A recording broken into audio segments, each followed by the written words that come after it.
grand final of Division 1. Huge effort. Staff and sponsors, Slate Pool Lounge, Oswide Locksmith, online signs, 147 Snooker Supplies, Canvas and Vinyl Solutions, Clint Roof and Plumbing, Cooks Transport, Garden City Breakers, Mark Harvey Motors, Max Fry's Smash Repairs.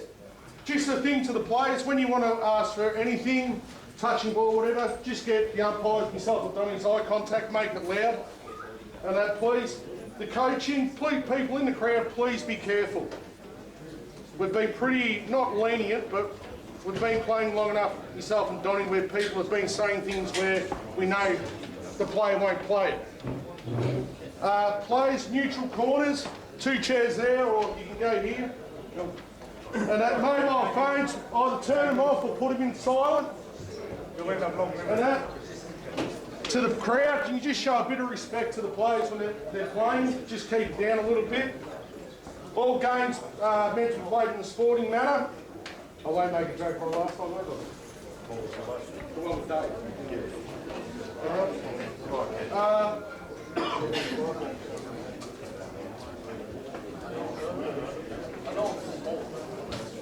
There'll be a break after the third match, and if it goes to doubles, there'll be another 5-minute break so the captains can work out their doubles combination. Anybody who wants cabaret tickets can see Wayne Hargraves. Paying now, it's here on the 30th of October. We'll take no more names after the 20th of October. All the best to both teams. Can I have 2 captains over, please? And just, I know this is funny coming from me. Can we not have any swearing, because we do have Q-Ball TV here? Please, keep the swearing down to a minimal. Good day. Good luck.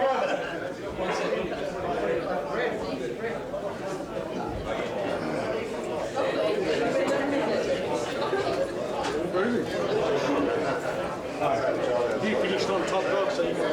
All best, dog.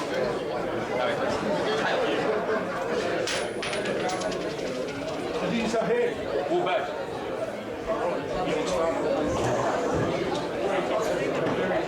You got a chair over there. Sorry, I've got one thing. The table's set up here for the players, both sides for the players. Show a bit of respect to the players and make the chairs vacant if you're not playing.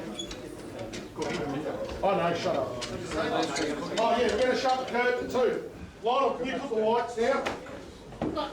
Hey.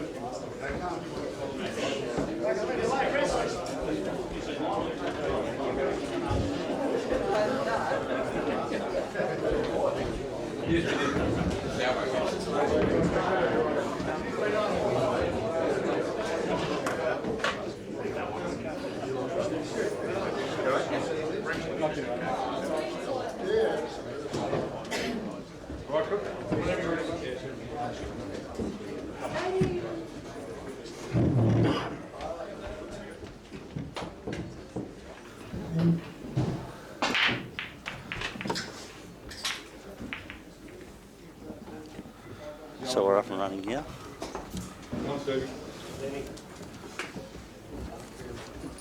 Right, ladies and gents. We've got the Geelong 8-ball Association Grand Final. My name's Patrick Wood. Done it on the here before. At the moment I'm on my own, but I will be joined by Ben Tolman.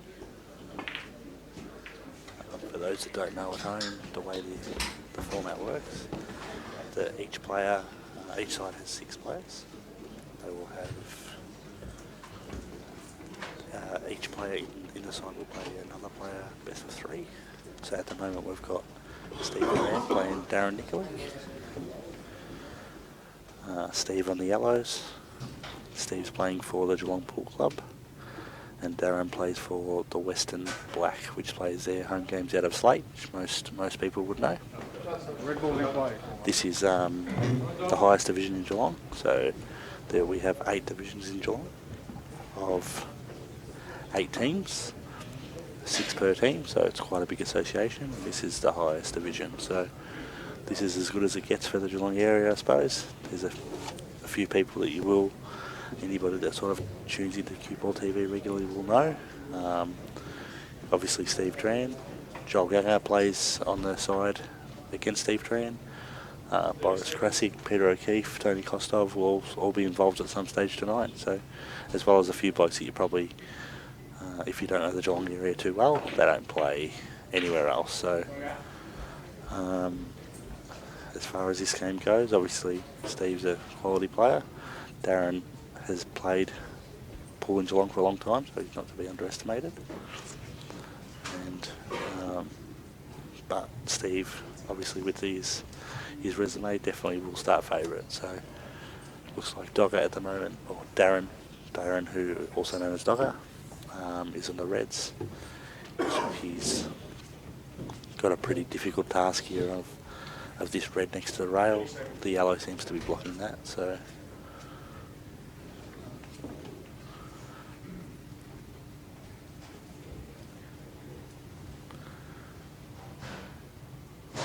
looks like he might be running this red up the rail, in or over, cover that yellow. It's not a bad shot. It's just stopped at least that yellow from going in the pocket.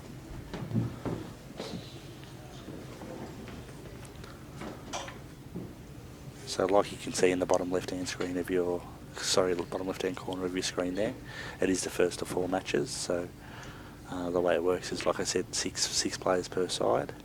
Each player plays one of the other players best of 3. If after the 6 matches, if it's 3-all, then each team picks their best doubles team, and they play best of 3 as well. So.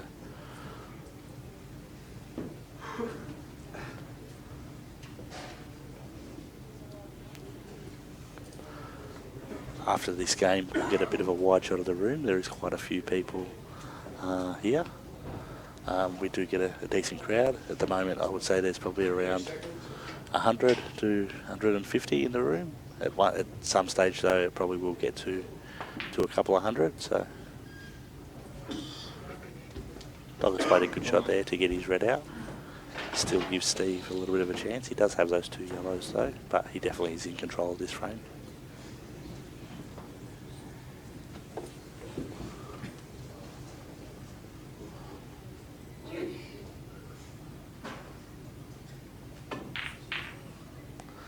Just try to develop those yellows with Darren's red there. He's played it quite well, but he's got a little bit of an unlucky result there that the red has gone in front of the yellow, so that it doesn't look like it goes in the corner, in either of the 2 corners. So he still does have the luxury of that red near the black that doesn't look like it goes anywhere except for probably a double.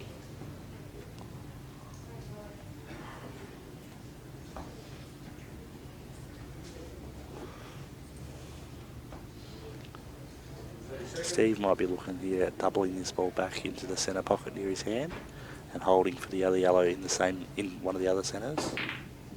He's played the train. Get his both yellows out. It's a pretty smart shot from Steve there, because now the pressure's right on Darren, and he knows that if he doesn't do something containing here, he could be in a bit of trouble this frame.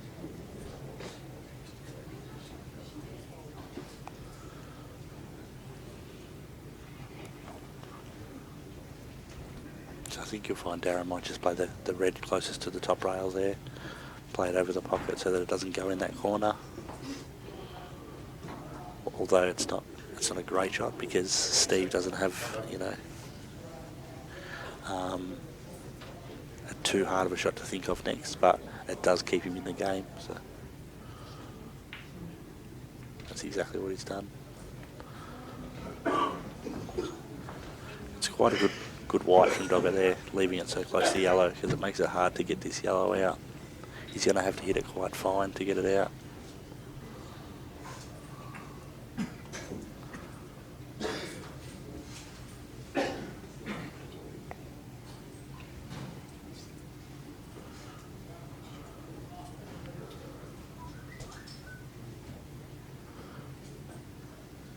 Which looks like that's what he's doing. I think he wants to miss the red here, which he has. He's put another red up there. He probably doesn't really want that in, so it's pretty much the perfect shot. Although he has put that red on the black, which makes the black a little bit harder. So he still can't quite pull the trigger yet. I think you'll find he'll probably, if he gets the chance, try and play the yellow closest to the middle pocket in and get a result on those, on the yellow and black combination there.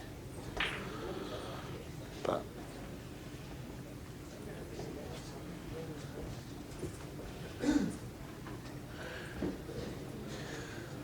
if you're wondering why I'm up here commentating and not playing, we actually got beat by the Geelong Pool Club last week. We also play out of the Pool Club, so it was a bit of a derby as sorts, preliminary final.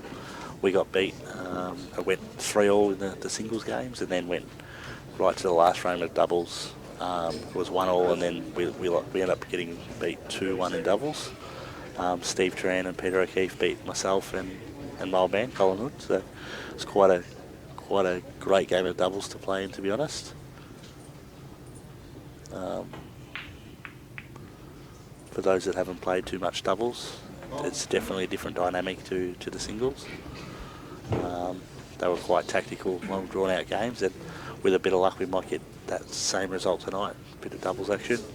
It's always a different sort of spice to what you normally see on Q-Ball TV. So I think Steve is just going to disturb the black and the red here, which he has. He's played the little train. It's quite a good result. It's still no guarantee from Darren here, regardless of what he does.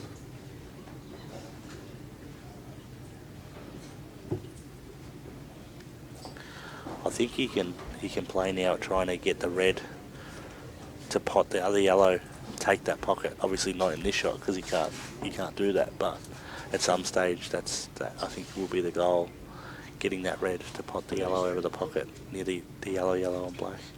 Take that pocket and sort of get back into the game. So at this stage he'll just be playing to get another shot.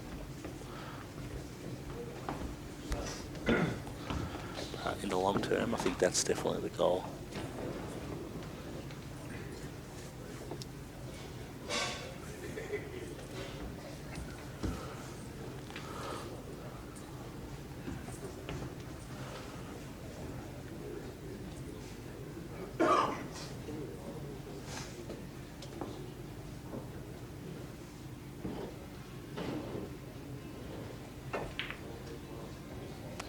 So Steve just keeps knocking his balls out, getting them into the spots where you want them on the table. I think if I was Dogger here, I'd be taking the chance now, and not so much potting the yellow over the pocket, but put the red up there so that you can pot it maybe on the next shot. Block him off. Even if you foul, as long as the red is right up against the yellow, it's not the end of the world. He's not going to do that, but looks like he might just be playing it really, really thin, little snooker. 30 seconds.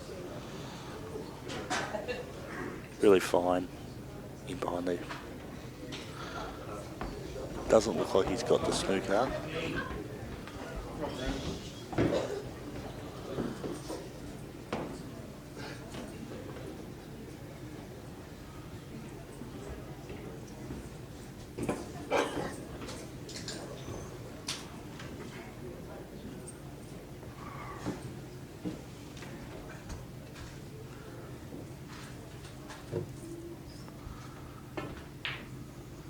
He's played the double, which is a great shot, because now that's why I think Darren should have played that red down onto there, because now I think Steve wins the game on this shot. Well, he will win the game on this shot, providing a minor miracle.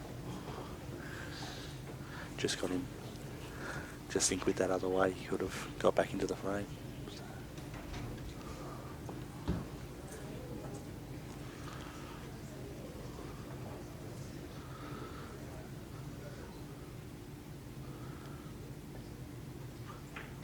For those that don't know, Steve obviously won the Albury tournament this year. I was at that tournament. He played exceptional all weekend.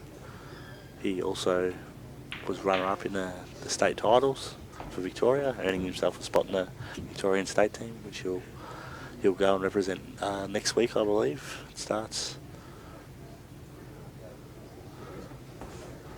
So that'll be exciting for Steve. I'm sure a few years off out of the Victorian side and back in the side now. There's a bit of a wide shot of the room too, so you can see the people start filtering in. Steve's played that quite well there. Come underneath the black.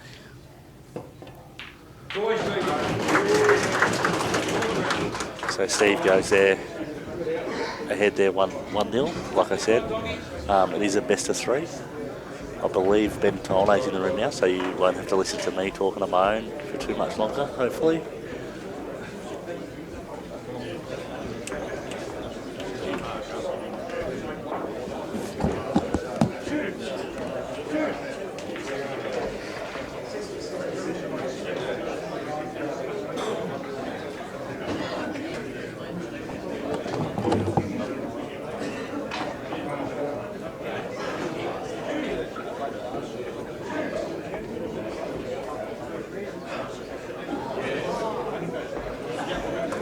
Going on, Western Road.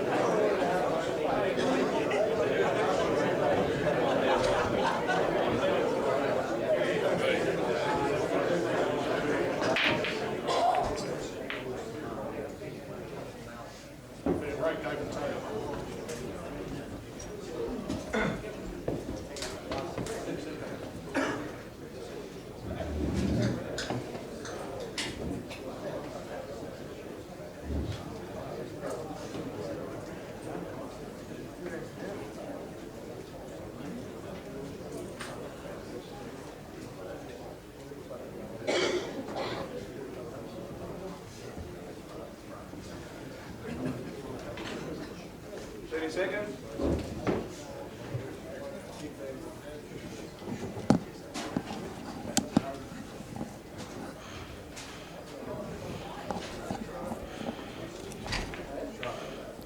Alright, so Darren's had a break there and come up dry, and Steve's decided to go on the yellows, which look quite nice. Bit of a chance here to take this frame. There's a couple of problem balls still, obviously, but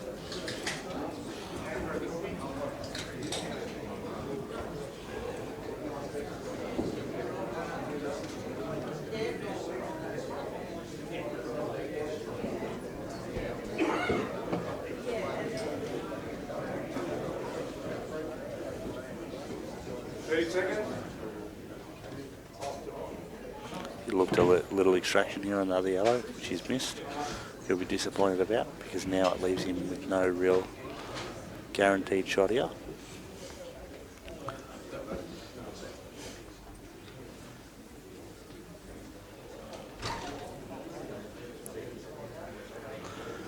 Okay, just having a look at the commentary on the YouTube. Marcus Harrison tuning in from Broome, I believe. So, g'day to Marcus. The tube rider will be here shortly.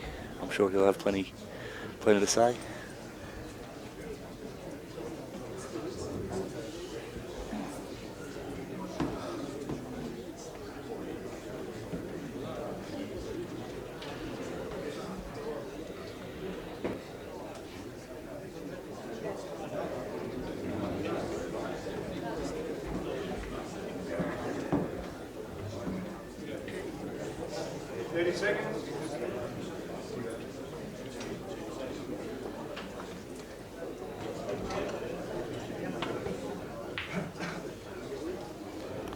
So Steve's just played a little safety to put his yellow over the pocket better. Dogger's just opened up with a nice pot there. I'm sure he'll be looking at some stage to sneak a red underneath that yellow and just tie the game up a bit.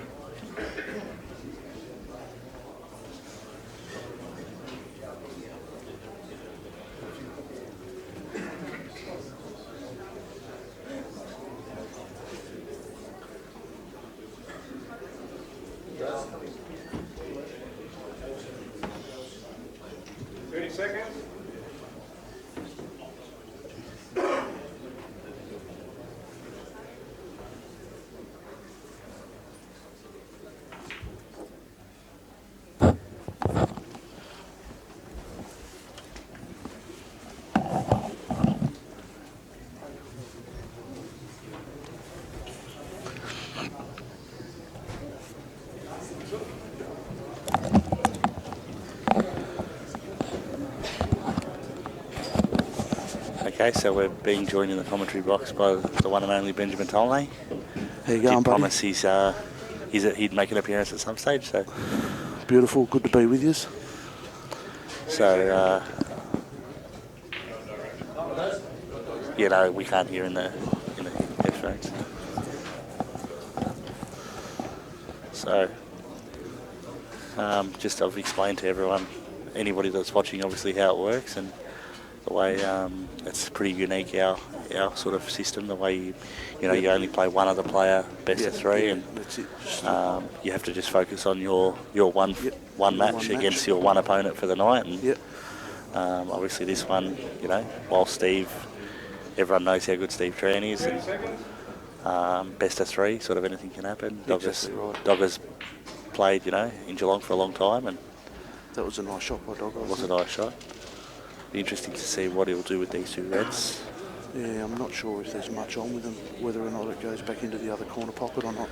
Even if you could get maybe on the double on the bottom one, leave yourself a shot in the top corner in the middle or the top corner of the for the other one, then all of a sudden all you really have to do is make one not bad double and the black goes.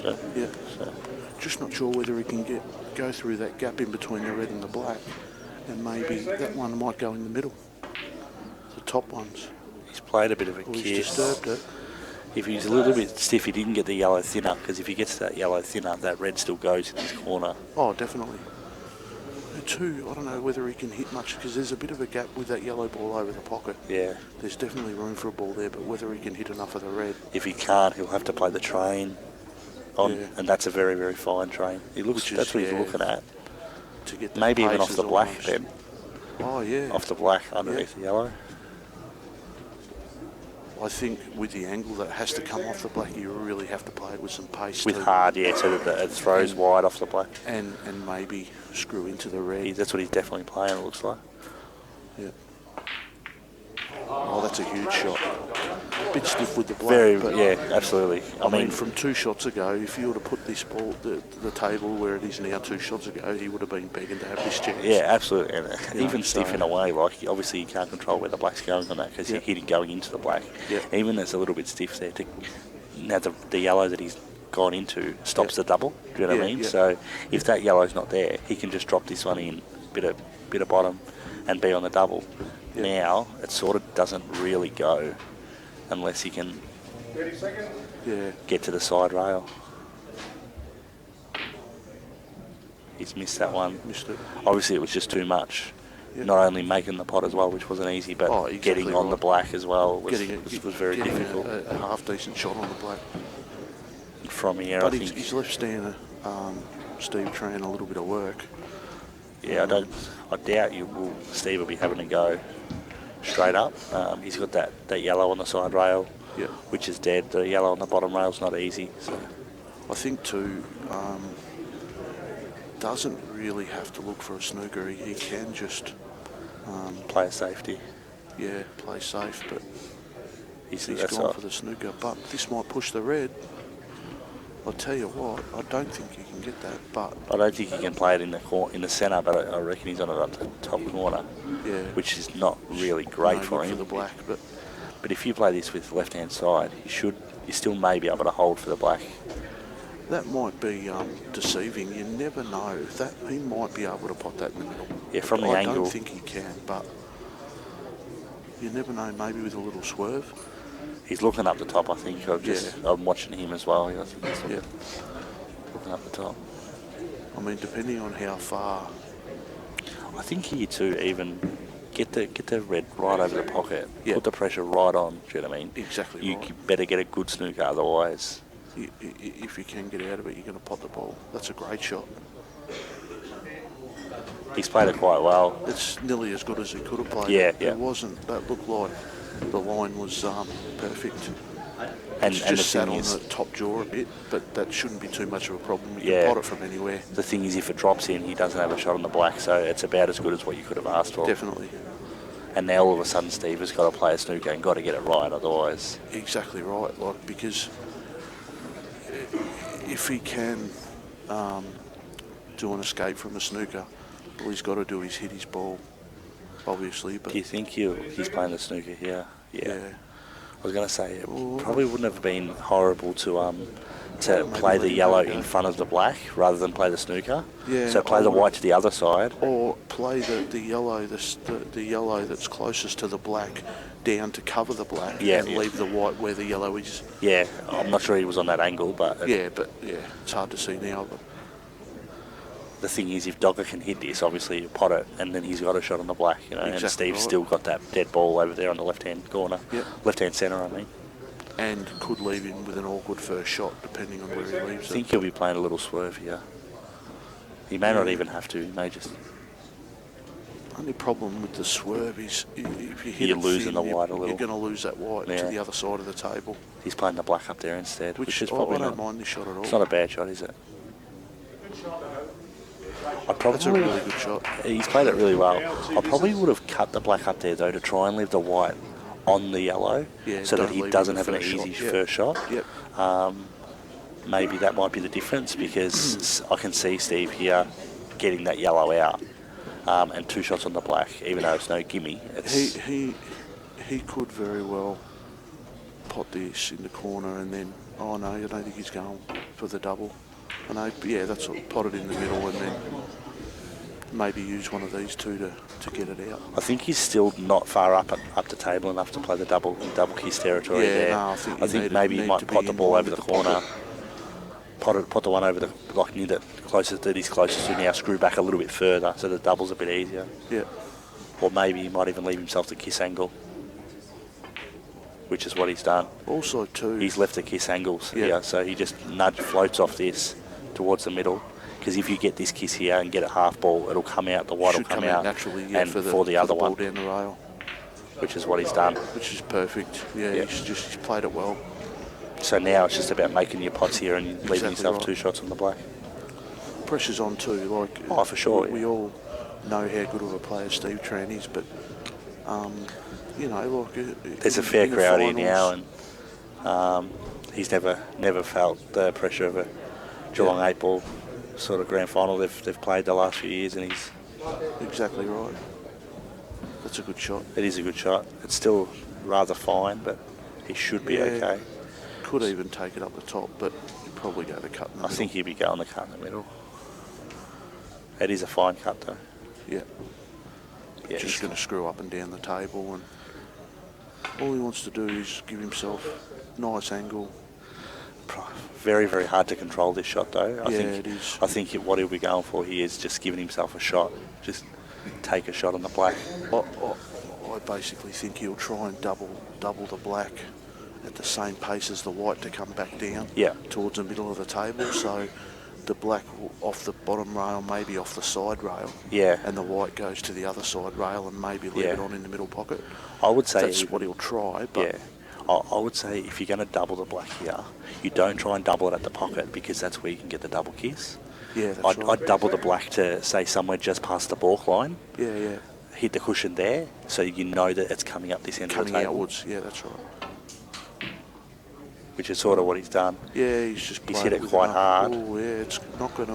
And it's no good. No, he did play a lot of pace on that. Yeah. And that's what we talk about with that little bit of finals pressure. And all of a sudden he's looking at a So you have to crazy play the double now. And just got to check the white out of the way, hopefully. And he's missed it. And So all of a sudden now, got a clear. I can see from over here that he's got a pretty clean shot at the ball. yeah, you can see from that angle of camera too. We'd be taking cushion first. Yeah, Clipping off the black. I would say I'd be taking cushion first here. You just want to make sure that you're out enough. I think cushion first, or just screw up the rail a little. I think screwing up the rail, it's not going to come out. Whereas if you play it cushion first, it's just going to come naturally out. So he's decided to go past the black. That's fair enough. But he's left queuing it on the rail, but it's nearly dead straight. But pressure's on. Yeah, pressure, grand final pressure. Generally pretty good at queuing off a rail. Dogger, he's got a high well. stand. Unfortunately. Unfortunate. That's that bit of pressure and the fact that he left himself on the rail. You know what I mean? If that white's a foot closer to the black, he doesn't miss the black. Not a problem, is it?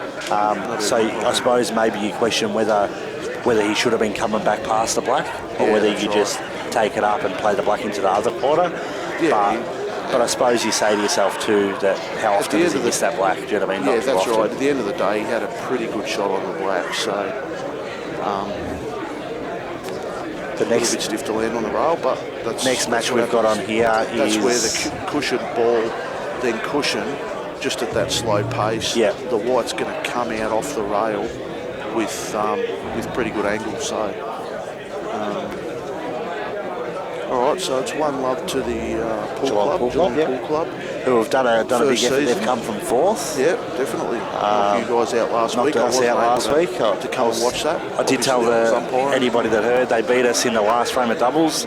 Yep. So I went right down to the last frame. It was probably one of the best tactical game of doubles that I've ever been a part of. That deciding frame. It was really, really good. It's good.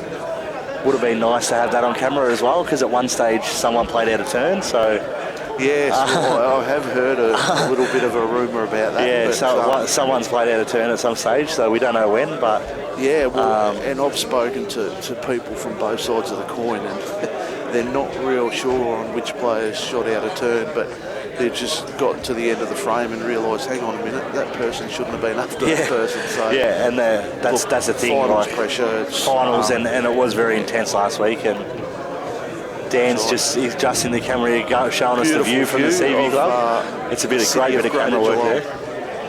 That's Geelong's finest view, I would have thought. Oh, it'd have to be. It's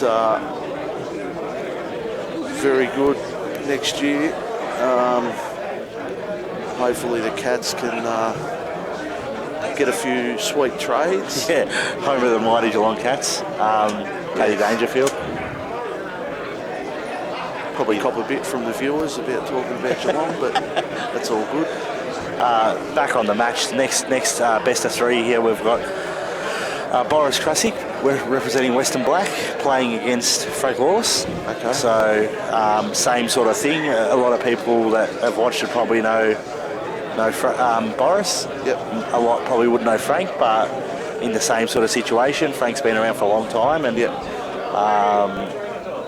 fair bit of experience on his side. But Boris definitely would start favourite if you were running a book, but he, best of 3 once again. It's head to head. It's 2 blokes that can play. Absolutely. Basically, it's going to come down to holding your nerves and obviously taking the right shots. I played Frank last week in my singles, and even though I did get the better of him, played quite solid and didn't make too many mistakes, was pretty solid under the pressure, because he has played quite a lot of finals before, and exactly right.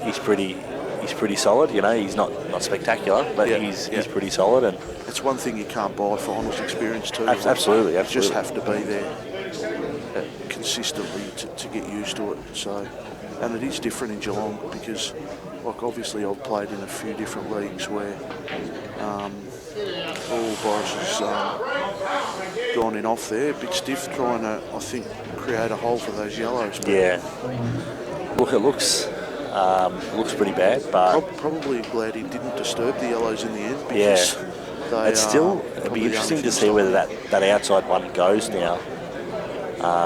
Obviously he's moved to red, so if that outside one goes, it's actually not real hard and out. Yeah. I'm talking the one closest to the rail, obviously. And looking over from here, not on the camera, but looking at the table, it looked like it might actually go. See, even this is a little bit of a surprise. I don't know. The side-on view there, they're nearly level, those 2 balls. So Frank just got to hold his nerve now. Yeah, see, the reason why I didn't like that is because he was never really drifting on another ball there. No. I would have been playing it in the other middle and running through and playing the yellow.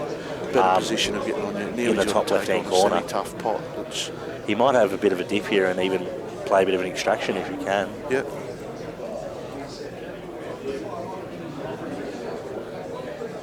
He's just decided to dribble it over. Set over, so It's not a bad shot. It's not a great shot because there is definitely a gap for that red to go inside. So she doubts cover, but that red down the rail. I'll tell you what, if he's on this one here, this red, this yellow, this one closest to that right-hand rail, that's a great result if he's on it. He's having a good look at it too. I think it might be tight, but I think he's going to play it. Obviously looking towards playing it, so if he can drop this in and with maybe even a little bit of left-hand side, it looks like he's have to swerve a little bit. Yeah, little swerve. And he was on it, and that's perfect. It's a good shot. So she's just all of a sudden now too, where it's not as dangerous. All of a sudden now, everything's on. Pretty gettable now. So you just dropped this Played in. that well. Dropped a little train in. Your big shots now is getting from your ball over the pocket up to your last Yeah, yellow. absolutely. And you want to be fairly straight on it. Yeah, so you can just screw to the middle of the table. Screw to the middle of the table for the black. Even you if don't want to be coming out and around. Even if you can't screw back that far, even just dropping the yellow in and being on the black on that angle. Yeah, that's rather than running away from it. He's played that pretty well. I think he's got a stun up there. It'll be interesting to see how much angle he does have. Yeah, I think he's got enough to stun. Maybe not. Looking at the table, it doesn't really look like he does, but he might play off the other side of it with a bit of top and come up that way. Crucial shot here. Oh, he's smashed it. He's played it quite similar to what Steve. He's just had that rush of blood. Yeah. And just smashed it a bit. That's the difference in that one crucial shot towards the end of the frame. Yep. You really have to give your whole 110%. And all of a sudden he goes from, should win the game to if he misses now, he's no longer favourite, right. do you know what I mean? So Boris has got a nice spread playing the double here. Looks good too. That's a huge shot. That just didn't even blink then. That was a beautiful shot. Perfect on the black. The thing is with that one is that it takes the flinch, I suppose, the suck back too far. It takes it out of it because if you just dribble, he's missed the black. If you just dribble that double in, he was always going to be fat on the black. Exactly. So it takes that flinch part out of it. He's just had a really bad miss, and I suppose it's very hard at the end of the night, if you lose, to look back and say, geez, if that had gone in. Like I know a few of my blokes last week that when we got beat, it's like, if that black had gone in, or if that black had gone in, playing the format that we do. Yeah, there's so many shots during the night where if that could have happened, I think if you can cut this one over the pocket, and the white one should naturally get the snooker up the top end of the table, which is what he's done. And you're sort of not really ever going to go too far there, even if you can hit this is fine. I don't think there was enough of the gap anyway. I think he can obviously hit the black, but there's no chance of it may even be better if he can hit part of the black, because then he can't just dribble into the black. He's got to actually move the black out of there. So. Yep.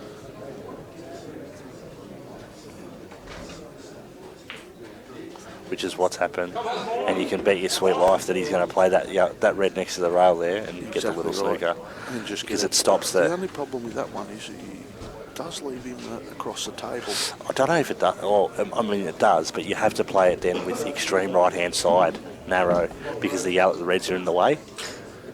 So I don't know. From that angle, if he hits that red and leaves a white here, I think there's a natural angle to hit that. You reckon? The red. Geez, it looks narrow to me. It looks like you'd have to play with plenty of side. It's one of those ones that's very hard to see on the camera. I think he needs to play the red straight and follow through and leave the white there.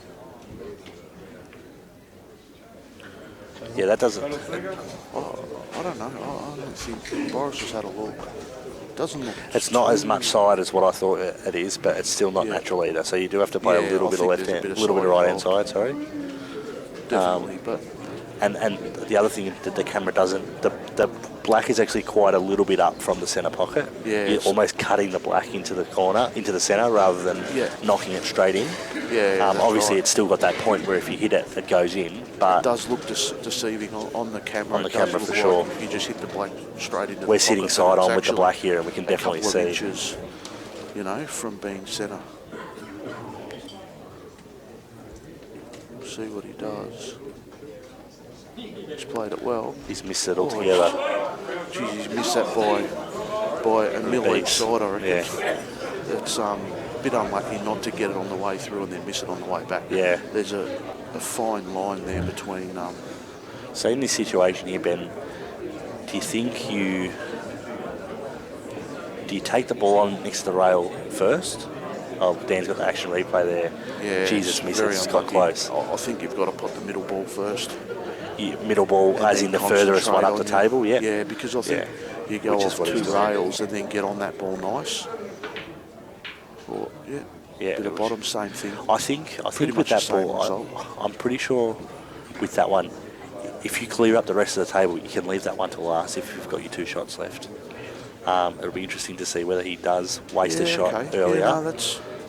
or So you think, mate, put the ball near the right-hand pocket and maybe screw up the rail in behind the other red, or that's probably or maybe what even knock it out a little I'd bit. look at doing. I don't.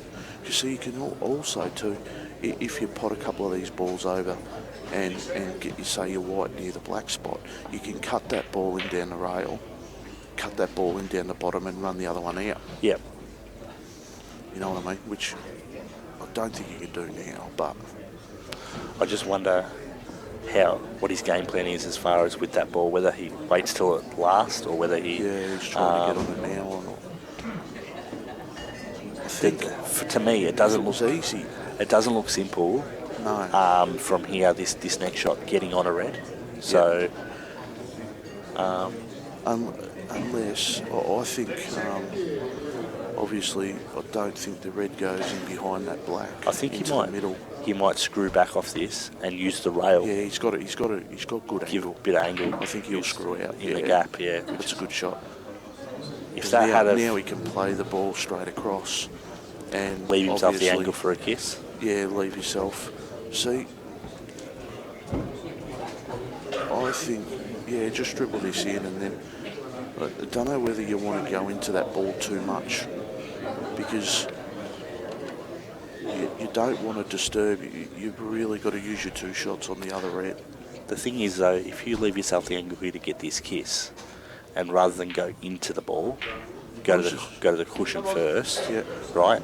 And you can get that kiss up to halfway, and then all of a sudden play the other one, get it out, waste a shot. Yeah, exactly. Do you know what I mean? As long as you get it out, even here. If you can get this ball out into the middle of the table, there's no problem wasting a shot on the other one then. Exactly right. Even if you're not on this one. If he can pot this now, and I think you'll want to hit the red after the rail. So pot the red in the corner, the white hit the rail, and then hit the red. Yeah, and then it's knocking absolutely. it up towards the black. Oh, he's got that angle, I think. Yeah. Oh, he's missed it altogether. All of a sudden now, the frame's back in limbo a little bit. He's got to make this ball. Oh, yes and no. I think he can, last resort, he can run this down. If it doesn't go in, he can then play the ball and play the snooker, or just play the snooker straight away. Or just play the straight snooker. Yeah. I think you're playing this ball, you want to pot it. And, definitely. And if it goes in, you use your 2 shots on the red. Exactly. If it doesn't go in, you probably pot it the next shot and then play the snooker. Good position so you can get a nice snooker in. The only problem with that is, and it's not a massive problem, but it could be a problem, is that if you do that, pot the ball over the pocket and play the snooker, if he gets out of the snooker, all of a sudden the red is no gimme. Yeah. I think the good thing about the snooker is, Patrick, is so he's going to play the double, play this I think. one, yeah. Play the double in the corner or the cut? Oh, he's played the cut and he's nailed It's it. a massive cut. Tell you what, he's got a little bit stiff there. He's got a bit stiff there. Like, that's... I mean, that was a massive cut. And to just clip that ball, so now it's sort of nearly hard up on the rail.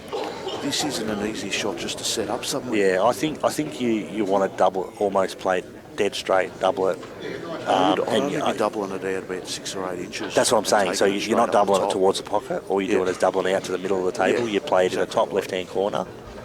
That's that shot again. That's massive. If that misses the ball, he's got an easy set-up double for the middle pocket. I think what he might have been trying to do there was A, make that pop, but B, kiss the other one out. kiss the other one out, because even if it misses, if you kiss the other one out, it's okay. Exactly right. You're getting both your balls out in the open in one shot. So I think here, just double this one almost straight. Yeah. Just nice and easy, Nice. not too hard. That's exactly what he's played. That's perfect. That's a great shot. And maybe a little hard. Maybe a little hard. He might have to take the black in the same pocket. But Yeah, I think he'll pot it up and screw back a little bit. Take if the that black was in the just same that pocket. fraction softer, he could Yeah, have I just would dribbled the have played red. it about a foot softer. Yeah. But it's still a great shot. Ooh. Wow. Funny, Looked in, but it's funny on his body language there. He thought it was going in the Yeah, whole time. he was but confident. from the camera, it never looked like it was No, going it in. didn't. Never. Yeah. And I was actually worried when it was going there that it was wasn't going to miss cover. by enough Yeah. to not cover. Do you know what I mean? Yeah, So yeah. he's got, I suppose, a little bit of a Left. fortunate result that he's missed it and left it right over the pocket, and Frank's got Yeah, absolutely because it nothing. wasn't soft either. Like He's it going was, the big old cardia.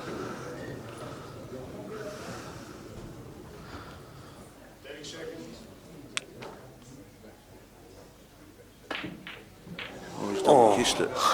Wow. Bit Whenever the unlucky. white's flying into the Yeah. yellow, the black like that, you're I always don't know worried. whether it was going in or not, but it was going No, close. I don't think it was. I don't think It was going close. I'd say left-hand draw. If, Colin Colenso behind us with a nice glass of Shardy. yeah, we've There'll be already some special comments from Marcus Harrison we've via already the got internet. some comments from Marcus. That's a nice shot. That is nice. It looked at one stage like it was going to hug the rail. Yeah, it Be did, didn't it? in a bit of trouble, but it's out in there. Pressure shot though. I like that last one. Back into Potter. Good shot Boris from made Boris. that. It was just under the pressure. Just as well as you, Patrick. We've played a lot of pool with Boris in Melbourne the last couple of years. Yeah, absolutely. And he's a very solid player. Yep. Not just in I body agree mass, with but on the table as well. He doesn't. He gets emotional, but he doesn't get over emotional. Yep. But one love to Boris now, so Looking to tie the match up at 1-1. yeah, to go to 1-1, which at the start of the night you look at the two. If you had to put money on it, you would have put that it'd be 1-1 after the two matches. Yeah, absolutely. And we've got quite a good match coming up next, actually, is Joel Younger versus Peter O'Keefe. So Yeah, definitely. Very Joel crucial to the obviously night. starts favourite against anybody. Oh, but, absolutely. But but, you know, like what we say, that best of three, Boris has got a red in off the break, so just having a quick look, it's kind of hard to see, but I don't know if he's on a yellow. I think he'd like to take him if he was on him. We don't know whether that yellow goes straight in between if there's a gap down to that bottom pocket. I think the yellow nearest to the black spot is on. Yeah, it's an iffy pot. It is an iffy pot, but if you make that ball, all of a sudden it opens it right up. Definitely. It's A little bit stiff not to be on a yellow because yeah. it's there's a definite advantage for the yellows. He has But then nominated again, yellow, and I think you'll find that he will play the one Yeah, I nearest think the he's black. lining it up now, so Yeah. So he's play got to the make yellow this into the pot, corner. or he's clipped the clipped yellow, off the red. clipped the red. Sorry. All of a sudden, but he has sort of half killed a yellow as well, so it's not Exactly the end of the right. world. I actually think reds are better now. Yeah, they probably are. I don't know whether that red goes into the middle. I don't think it does past the yellow. No, it doesn't look like it. It's quite funny, Ben. The Geelong Pool Club boys have had their shirts made up for tonight. They're all wearing matching shirts. They've all got their names on the back, so they're quite nice shirts actually. But Tranny had Tranny on the back of his, and Frank has got Kotso, which obviously everyone Franco Kotso, but it's funny because nobody calls him Kotso, so I'm not sure where. I'm not sure where John was coming from choosing Kotso for the back of his shirt, but they do look quite nice, and I suppose hopefully it might catch on for him. Yeah, so Frank's taken the yellow there. He's killed a red straight up, which will help him in the long run because it's a tough out here It is a very with tough that- out, especially with the yellow next to black. black, yeah. I don't know. It may go in the middle, but you've obviously got to get right on that side rather than get behind it.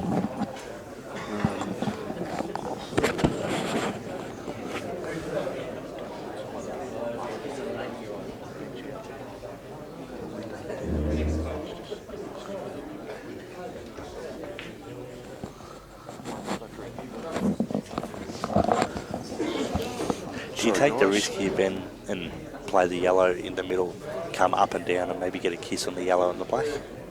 Yeah, I think you'll have to play with a bit of left-hand side.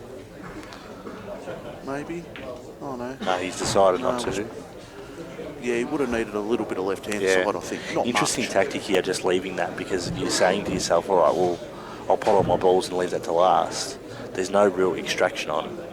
Maybe if you got on the right on the bottom rail, you could play the yellow back and kiss into the black, but it's still very tough. Well, I think he's just trying to pot this one here, get down to the rail, and then put that yellow over the pocket. Possibly, yeah, That's- possibly even that. That's not too bad of a strategy because Could he be screwing across into it now? Looks like he is. dangerous stuck. shot. It is dangerous because if you don't get a result, you're in a bit of strife. You're in He's played it beautifully. played it well, but he's going to have to pop this with quite a bit of check side. Do you think he will? I don't think he will. I think he'll just play top and he'll drift over to sort of come back to somewhere the other near side. where that red is over the other side, Yeah. and just leave himself the pot on. Yeah. As long as you miss the red going past, you're going to have a shot on the yellow, which is what he's done. Yeah, it's a good shot. There's no bridge. It's pretty straightforward. I tell you what, if he did get slightly fortunate with the kiss. Like he played it, obviously. Yeah, it's, exactly but right. it's slightly fortunate. Yeah. But if he does You need a little make bit this of luck out here, sometimes. it's quite a good out. Definitely. I think he's just got to hold on it a little bit just to make sure that he gets on this play. Oh, he's going to follow. He might even run through past the red. 30 seconds. Well, it's not the easiest. I was And just about because- to say, it's not the easiest yeah. pot in the world. It wasn't a gimme pot. Because he was running through rather than coming back, all of a sudden you had to make sure you get it hard enough to get out for the black, Yep. which made that pot that bit harder again. Exactly right. So, yeah, not a couple of mistakes from Frank that have probably, in the long run going to cost him, which he Yeah, won't. definitely. Could have very well been 2-0.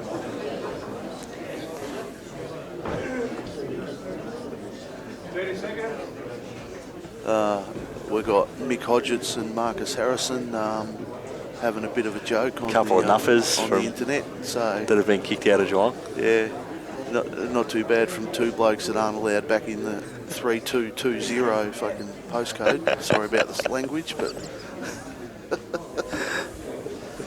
I have been known to be a bit controversial on the. Cue-ball TV, yeah. I I think we're one of the Obviously only say what I'm commentary thinking. teams that has had the audio muted because of something Yes. that we said. So we had one match muted because of my commentary, which was actually Patrick's commentary that I grabbed hold of and went with. But back to the pool, Franks. I think he's got a cut on this over to the other corner. It's obviously a tough cut. I wonder if he makes a cut, if the jaw will naturally bring it back to get on the black. Maybe. It'll take it in that direction, you'd think. Oh, played for the look at double this.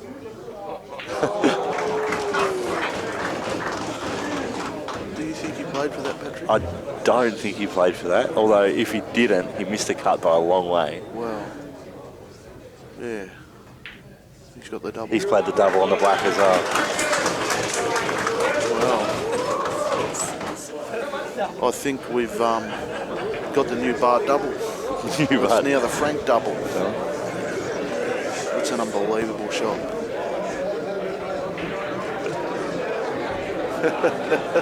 Nice to see Rick Coleman join the commentary box as well. So yeah, Obviously, I apologise about the language.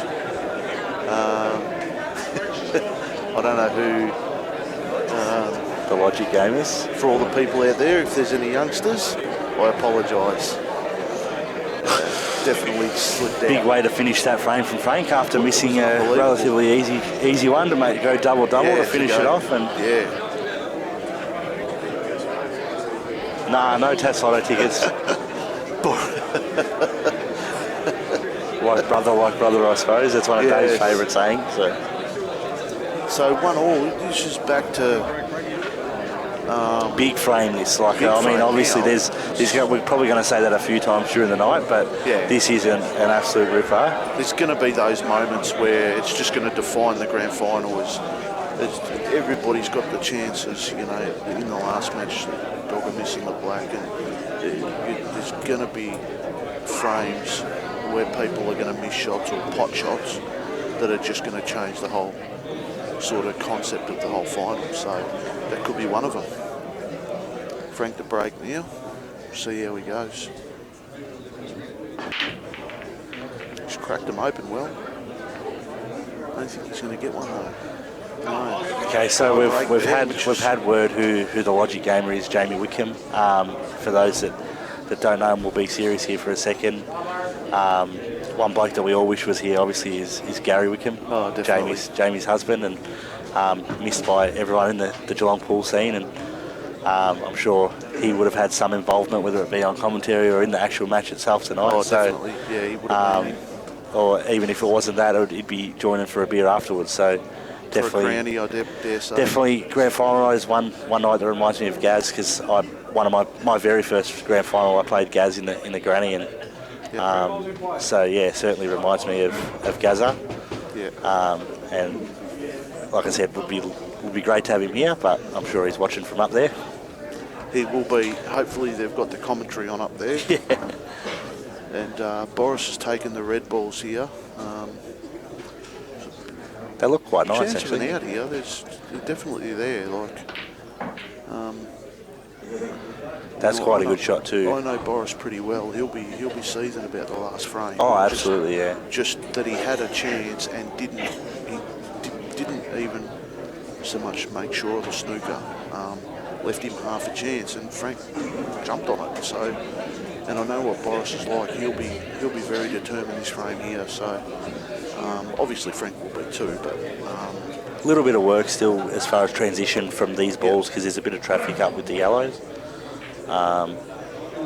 That's not a great result. I think he's still got a couple of balls he can take. Oh, absolutely, but I think he definitely, he did want to be on that ball up in the balk. Yeah, definitely.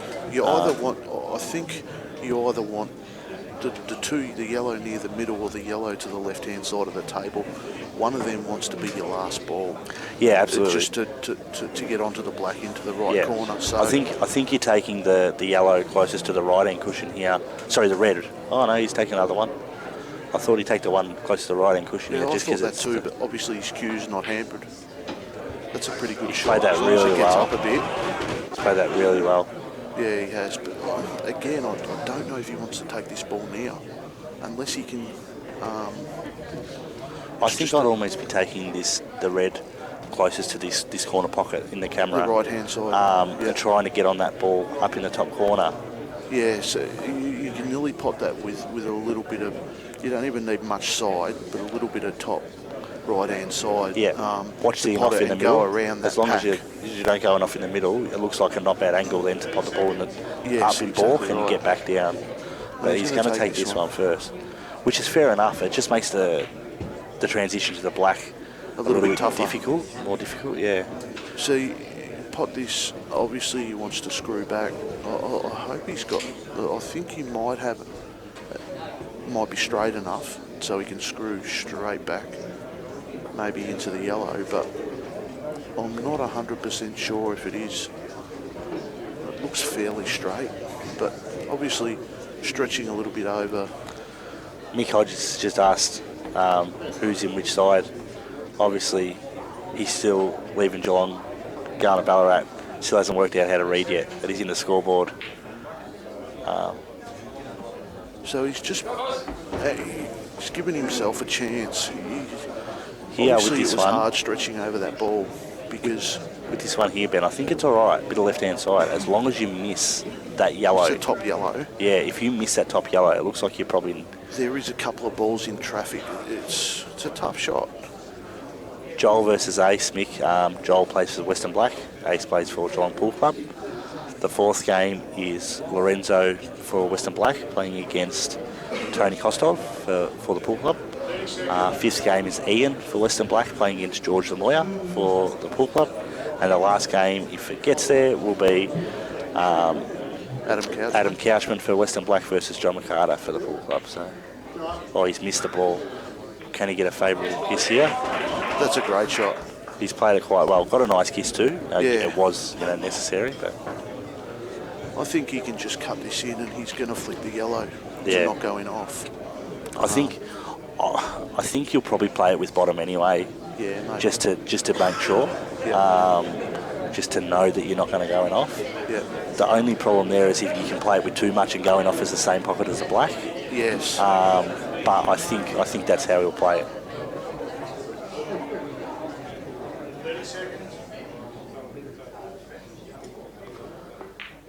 Great shot. So he's made the nice black, made the nice out there. Once again, I could see the determination in his face in those last couple of shots. He just gave himself a sniff and backed his ability. And would have been interesting there too, that white, if it didn't come back at the yellow obviously kissed the white. Yes, he did have to fix it. Boris had to fix his glasses today. Oh, no way. That's the second time that's happened. I lent him some glue, and what did he do? Put glue all over his lenses. So he actually... dead set couldn't have got any more glue on his lens. Before I started playing, Ben, a funny story, Boris was playing against my old man side, and they were all in my shed before the game even started, and Boris had this thing. I don't know if he still does it actually, but he used to have this thing where the glasses would fall down his nose and he'd push it back up closer to his face. All the time. I think he still does it. It used to be a ritual. He used to do it every shot before the game. And he's just mucking around in the shed literally an hour before the grand final. And he pushes the glasses up and they just snap. They hit a weak spot and just snap. And he didn't know what to do because he didn't have a spare pair of glasses. And so what we ended up doing is a guy we knew had a welding set and he's welded the glasses together. He's managed to get glue all over the lenses as well. But the funniest part is that he couldn't actually drive from my house to the guy's house because he couldn't see. So had to... all right, just quickly back on with Joel against Peter O'Keefe. They have mucked around getting Joel's stuck into this. Dry broke. Pete, I don't know, either the reds and yellows are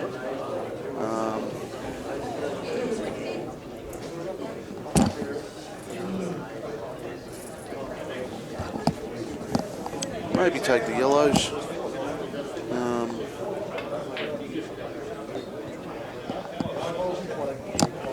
Sorry, Ben. No, you're all right, Patrick. Patrick's just trying to get a drink.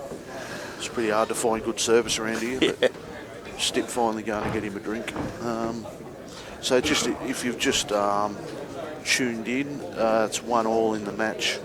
Obviously, if you've never watched Geelong, I'll just say again, it's a very unique format. It's 6 best-of-3 matches. You just play one player best-of-3. Marcus, I think, may be about 5 minutes behind because he's just said that it's hard to land on the black here. So I think he's still watching Boris's game. Yes, you've got a bit of lag there, Marcus, I think. They got to fix the internet in Broome, obviously. It's got to travel a long way to get there, Patrick. Come on, mate. It's not instantaneous. Anyway, Pete's missed, so now we're on to pretty Joel. scrappy frame, which I think, as much as Joel's not a dummy, I think Pete would be sort of happy with this sort of thing because... Oh, definitely. Look, if he's... Because... if the balls are there, Joel's going to get them 99 times out of 100. Yeah, exactly. So I think... I actually played Joel the first week. He beat me as well, and he didn't miss much, obviously, because he doesn't. but did have a couple of chances. So It's a good shot by Joel. it is a good shot by Joel. Very underrated tactical player. I think people think he can't play it because he doesn't decide. He doesn't rely on that side of his pool. True, yeah. You know, And the fact that he does make so many outs, it's not something that he has to, dig into the well too often. But when he does, it's definitely there. Like I've played a but fair the bit same with as him. the Jake McCartneys and Ben Noonan. Oh, of course, yeah, absolutely. They're all very good tactical players. They're not dumb people. It might not be the way they like playing, but telling you right now, I've seen them play some unbelievable tactical shots, just to turn frames so Pete's another one who's not maybe tactically the smartest player in Geelong, but he's far from bad tactically. Yes, he played it just one of the greatest tactical shots I've ever seen. I reckon in doubles last week in the deciding frame. I think he had a bit of help from Steve. Yeah, but definitely he played a brilliant tactical shot, and he's definitely capable of that as well. So I'll probably refrain from talking about Peter O'Keefe this time. Yeah.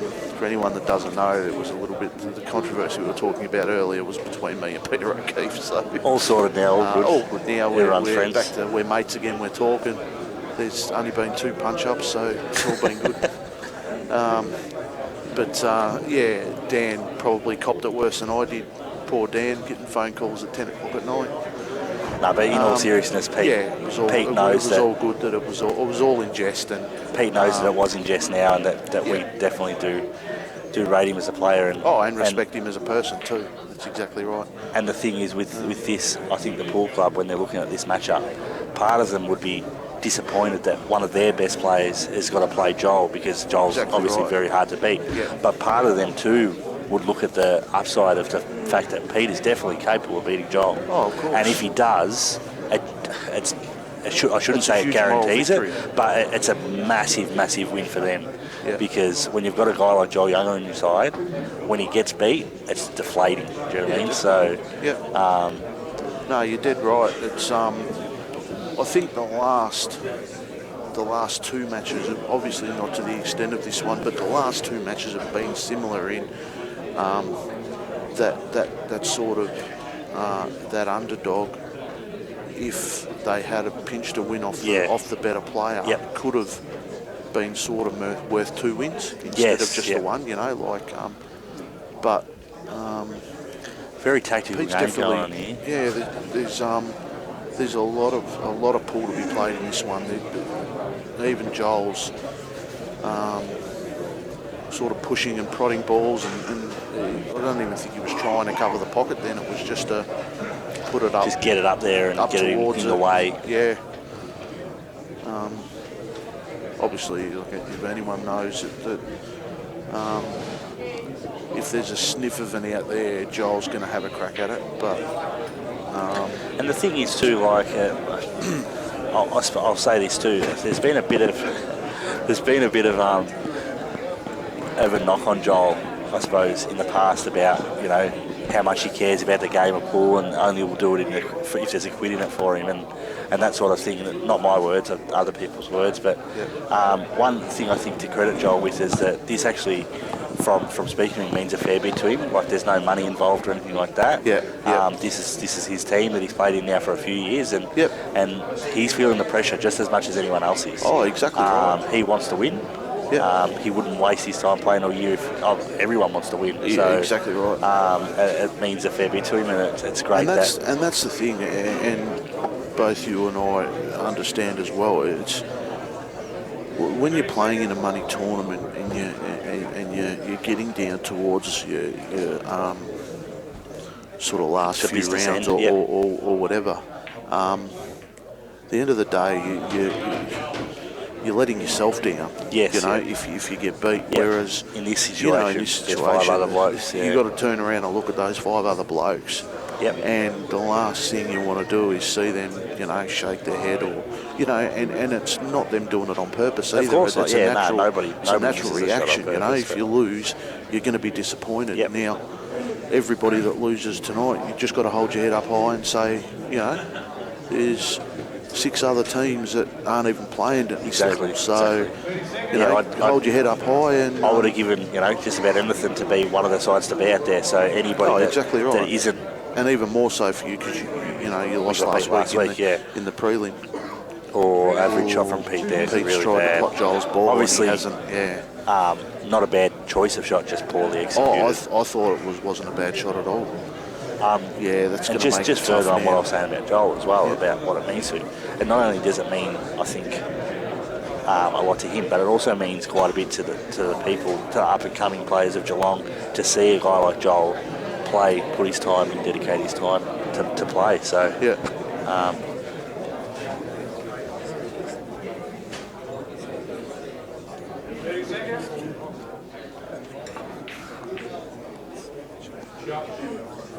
Joel's played a nice little extraction here. Yeah, he's played a good shot there, Joel. He's just opened all of his reds up. Balls out. I think he'll cut this ball on the bottom rail. If it drops in, he goes game. If it doesn't, I think he's... Do you think he might get a little bit aggressive here and maybe screw in, like, it looks like natural angle to sort of go into the black? And I know everything goes as it is, but if you get a kiss on the black here, it just opens it right up. You can't lose. Do you know what I mean? Yeah. I'd be interested to see. I don't know. I don't think he does, but... Oh, he's missed the putt. Which, I mean, isn't the end of the world because he's in quite a good spot. But exactly. No, I don't think he needed to kiss into that black. No, you didn't need it. I just more mean if you've got make two that, very good balls, one either side of it, to just roll in, and you're going to be nearly straight on a pot.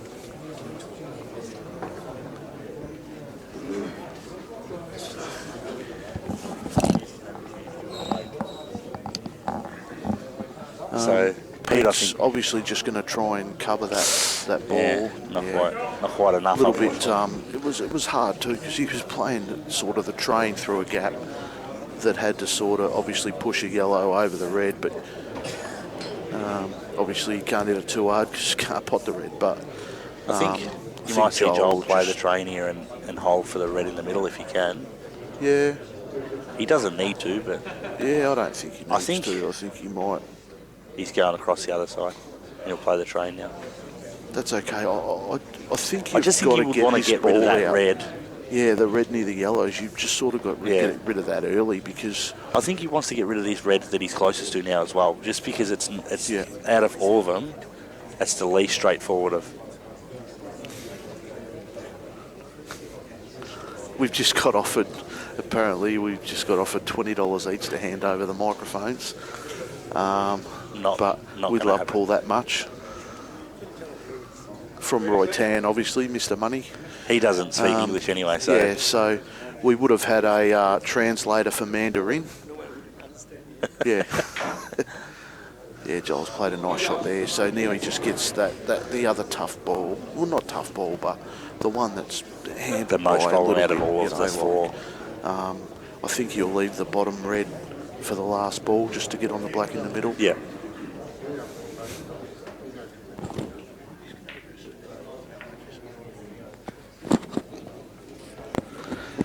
Sorry, Patrick, I'm just getting some monetary advice from Ben Hood. So looks pretty straight up and down now. I think he'll pop this one, and it doesn't really matter where he lands, basically. Keep on the left-hand side of the table. I was going to say, do you think he might give himself a little bit of angle here? No, he's gone pretty straight. I thought maybe just a little bit of, like, on the closest, say, to the left-hand cushion, bit of angle so that at least you're drifting out away from the rail. But he'll probably just screw back. I think it's good enough anyway. I think you just pop that half ball naturally. Play a bit of bottom. I think he's got to screw out for it. Straight out. No, he's played that. Wowee.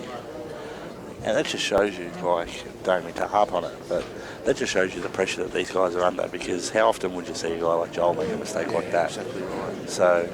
I think he tried to get too perfect on that. I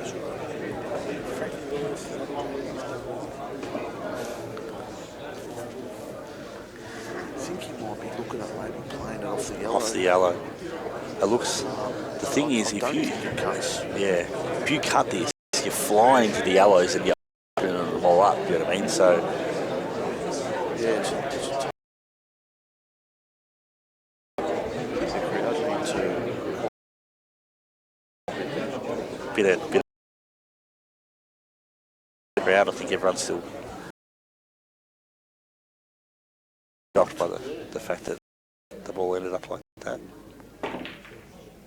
He's played off the yellow, it's gone too wide and he's fouled.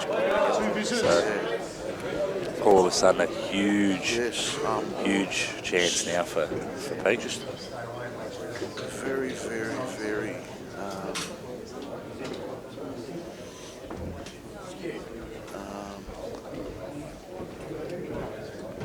Can't think of the word. But go to something else. Pete's Just missed his first. I was going to say too, Ben, playing a guy like Joel, and like I played him a couple of weeks ago, like I said, and playing a guy like Joel, it's amazing how guys miss more than what they would against, just your every average player like myself or whatever. So blokes know that you're playing against one of the best players in the country, and if there's not enough pressure as it is, it just adds a little bit more. Do you know what I mean? So yeah, it does. I think he'll just play this into the rail. Oh my God, it's pretty poor from Pete to leave him that. Yeah, he's left him don't get me wrong, this is a tough shot up the rail, but I mean, obviously, if he's behind a yellow, There's a saying in life, Ben, don't give a mug an even chance, and exactly right, that's we all know Joel's not a mug, so. Right, so why it's a tough shot.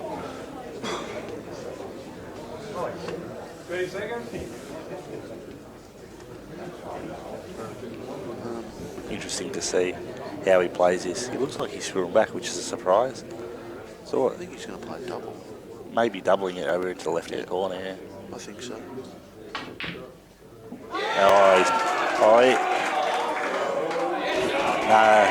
Wow. So the night's not finished now. Obviously, that we'll just replay this black. Unbelievable double.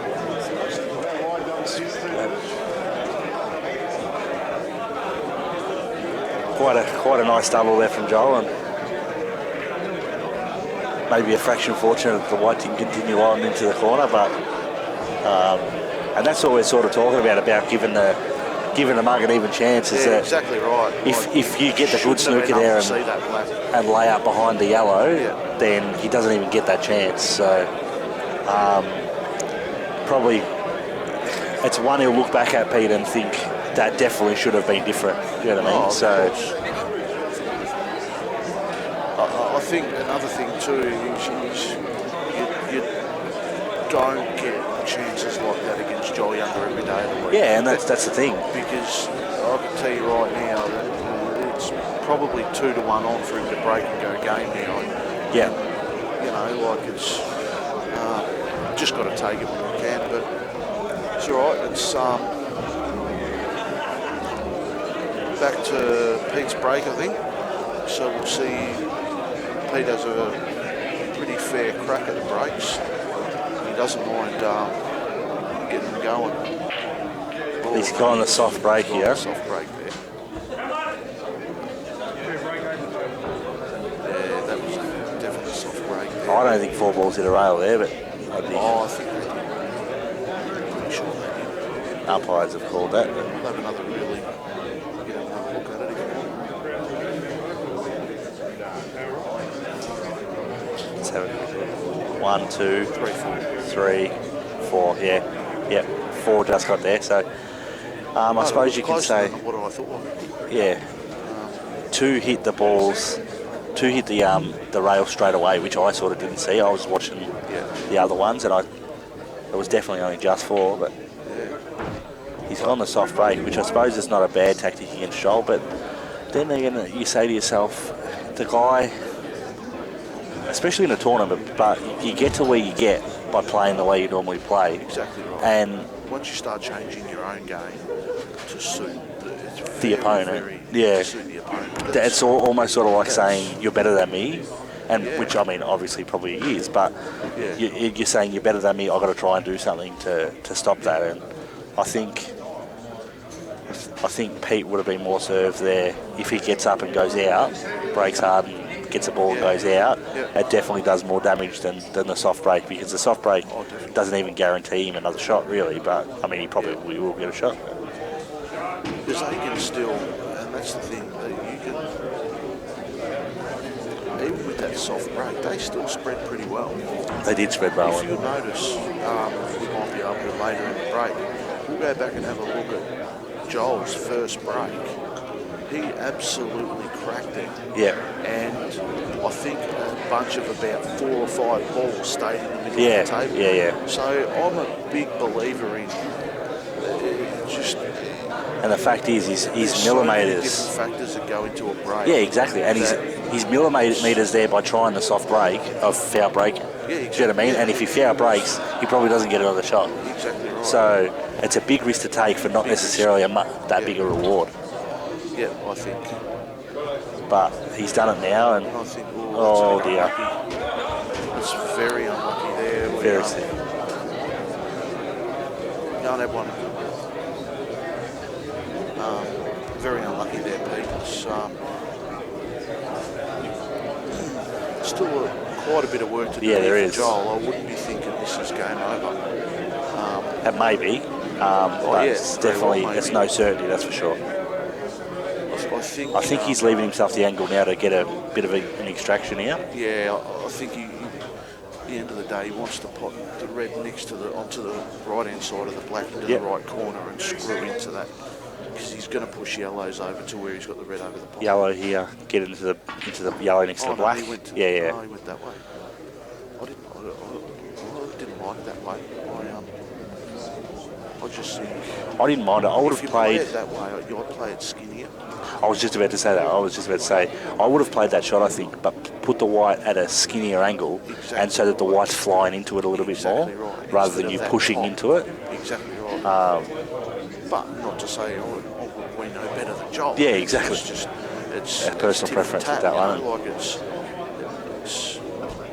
yeah, so he's not going to take the ball over the pocket, which is a little bit of a surprise. Yeah, I think he's still got a lot of work up the table to do, so I think he'll try and punch this up the table. Get a kiss out on the ball. Try and double that yellow back over the other side. Well, he's played the pot, like that, missed it. And see how we push the yellow back towards his side. And I think now he'll do the same thing with, I think his other red, he'll just try and either pot that or put it up over the other top pocket. I think that was more of an insurance shot to get the yellow, over to... Yeah, and that's fair, because look, you don't have to win the game just because you've got 2 shots. Exactly right. You want to put yourself in a winning position. Yeah, that's right. He played actually quite a good shot there. Because he's extracted the ball on the rail out. I know it's tough now because the other yellow's sort of blocking your angle and where you want to cut it in. But I think Petey has got to play the yellow and get it over the pocket. I mean, it's going to be pretty difficult, but I wouldn't be playing this one if I was Petey, because now all of a sudden the pass to that red is clear. I would have been playing the other one. Right, if you play it properly. Unfortunately for Pete now, he's that yellow where, that red on the rail there, it does still go. So now it's on now. Yeah. So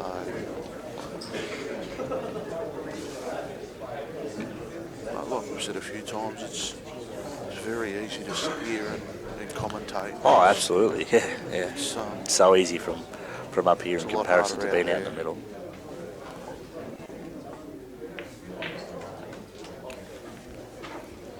Interesting, Johnny. Well, I don't know if he... Don't. Just to play this and sort of screw out off the rail. Yeah. Or all of a sudden now, though, I think... Or just try and set it over. I think now you'd play this with a bit of aggression and come out and play the red over the other side. He's not even going to play it yet, which is fair enough. Yeah, it's just an awkward angle. Yeah, it is. So now he's left himself on it now, So now we which can cut it with this a little is bit of this side is to actually get in really that gap. nice. Yeah, this is really nice because And hopefully he wants you to can hit play it that at gap that. and hit the other yellow. Yeah, you can play it at that dead weight and know that it's going to sit over the pocket if it misses. doesn't go in, that's Use right. the yellow as a stop to get on the Yeah. red. You know, it's pretty good. The other way, you were punching it in Yeah. and make it a tough shot. I think you might miss this. Yeah, I don't think it'd hurt him. Nah. Oh, He's got a bit stiff then. He's he can obviously still put his spread over the pocket, but there's no way he'll take it. yeah. I think he'll just be kicking this red closest to the top rail at the backside. And I don't think this hurts him if he kicks it over to the other side anyway. The thing is, he doesn't want to, even if he was on this, even if it was a little messy to be on this, he doesn't want to leave himself so much distance between the white and the red to get on the black, because it's no gimme. No, that's right. Yeah, you've sort of got to screw it across towards the other pocket. So It looks like he's on the little messy. Oh, okay, so he could just hit it. Yeah. But he's given Pete a big chance now. He can put this one in the middle and then cover. Yeah, absolutely. Just I think bide if I was- a little bit of time, you know. Even if I was Pete here, like obviously the cover is the what looks like the obvious shot, but I'd be looking at trying to do something with the black, maybe put a yellow onto the black or something like that. Yeah. One of the ones down up near the black. Just sit it on the black so that it doesn't go anywhere and make him do something there. Yeah. I don't mind playing this one onto the black now. Just running and just trying to. Not a bad shot, pretty good from Pete there. It makes him waste a shot. Yeah, it does. And he's also pushing the ball away from the pocket. So. I'll be curious to know whether he tried to hit the black then or whether he did mean to avoid it, because I mean, Joel's got, I think if you just run off this ball, you're in no worse a position than what you just were. So, and Pete's still got a lot of work to do. Yeah, especially now. Before, I was just about to say, before that shot, I thought Pete had a chance to pot out, because as much as those yellows, without barring the one that's near the rail now, those balls are still pretty easily pottable on the other side. He's had a crack here, which is fair enough because the black goes. That's not a bad shot, because that transition to the black now is basic. I think here, Ben, I'd be potting the ball in the middle. Tough pot, don't get me wrong, tough pot. And then playing the top one, getting to the very top rail, and playing the red to cover playing the yellow just to cover the red. Yeah. Because I don't think You don't think you run too far? it may be a bit finer than what it looks. Yeah, actually it is. Just looking at the table, it I is. think maybe you're going to end up back where you are, Nelly. Just on Thomas asked about the black, does it go in the middle? It definitely goes in the middle. Yeah. Pete just playing a snooker here. Trying to anyway. He's underhit that, which... I don't think it's got it. I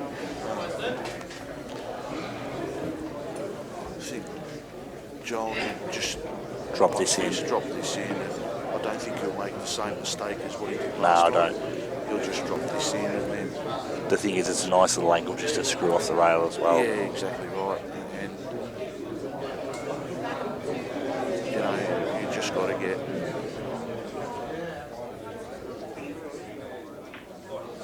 Oh my word, he's nearly done it again, but that's okay. So, I think he hit that a bit thinner than he thought. Yeah, You know? he did. You could see as soon as he hit it, he stood up thinking, I think almost hoping that it would go straight, do you know what I mean? Yeah. Like, because if it had gone a bit thinner, he would have snooked himself, but Yeah. he's played that beautiful, yeah. Yeah. So, I think, you know, Joel can not count himself lucky, but he hasn't played great. He's played pretty solid, you know, he's pretty much dominated the two frames, but he hasn't played great with chances. So, to get a win, they'd be pretty happy with that. So we'll have a bit of a break now. And Five-minute break, and we'll be back very soon. We'll speak soon.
other way. All right, guys. We're going back on here at the CB Club. I'm joined in commentary. Ben's just out for a smoke. I'm joined in the commentary by one of the players, actually, Darren, or Dogger, as we know him. Played in the first game against Steve Trent. Didn't get the biscuits, unfortunately, but his side is now 2-1 up and coming up to a very... Because if Lorenzo wins this game, we've all done it. So sort of left nothing with Pete, but pretty world-class player, and we know what Steve Trent can do. So yeah, Joel, I think Pete definitely had his chance in that first game. Yeah. Probably will rue that a little bit. Yeah, he will. And I think too, sometimes it's easier to say when a guy makes a big double like that. You can say, "Oh, geez, he's made a big shot to beat me," but if you're really honest with yourself, you know that you probably had a chance and you could have done better. So, absolutely. I mean, I'll be seeing that black in my sleep for a couple of weeks, mate. Yeah, and that's what I said. That's what I said to Ben before. Is that when you do lose, you often think of the shots throughout the night. I could have done this or I could have done that. But I guarantee you, if you guys win for the night, it won't matter. You'll think about the black a lot less than if you lose. So yeah, absolutely. But everyone makes mistakes. Everyone's guilty of it on grand final night. And, big game here for Louis. He's obviously trying to win his first final. He got blown away last year by Dave, so he's he did. Pretty keen to make amends. He's definitely looking forward to getting out there and having a crack, I reckon. So he knows how much this game especially means. So because I'm not sure you think, but I think both the last two matches are pretty evenly matched. Oh yeah, absolutely, yeah. Oh, geez, that's close to that middle pocket there.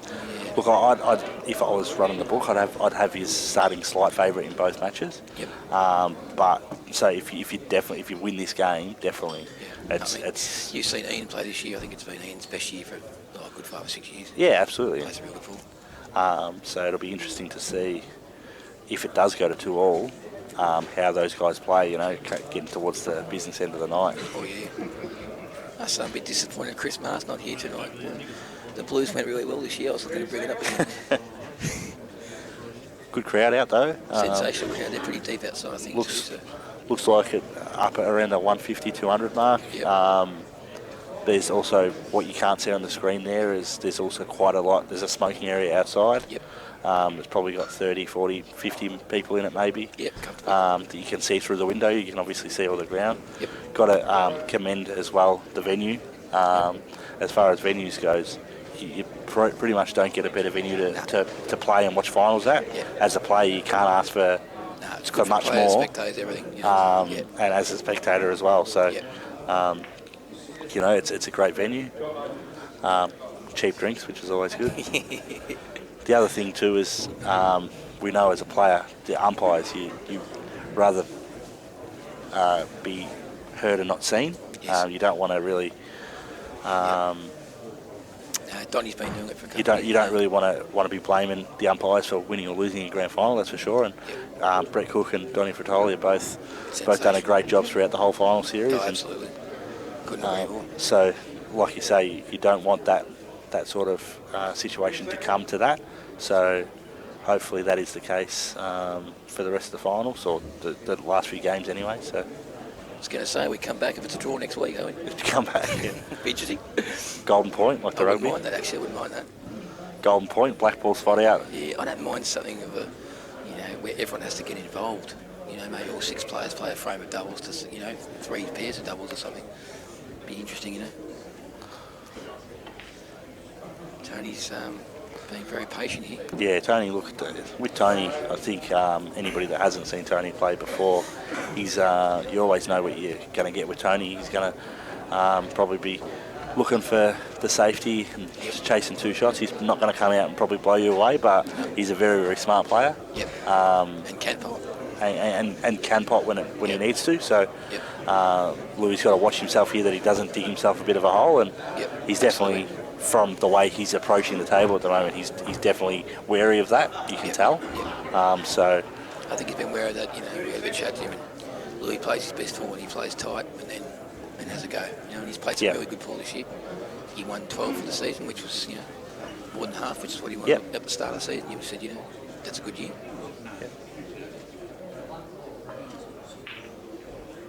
Got 42 watching now, Dogger, which is a good little result for the 8-Ball Association. You know, absolutely. The more the merrier. Obviously, we want to showcase the Geelong 8-Ball to anybody that wants to watch the QL TV. And it's probably been the most even season.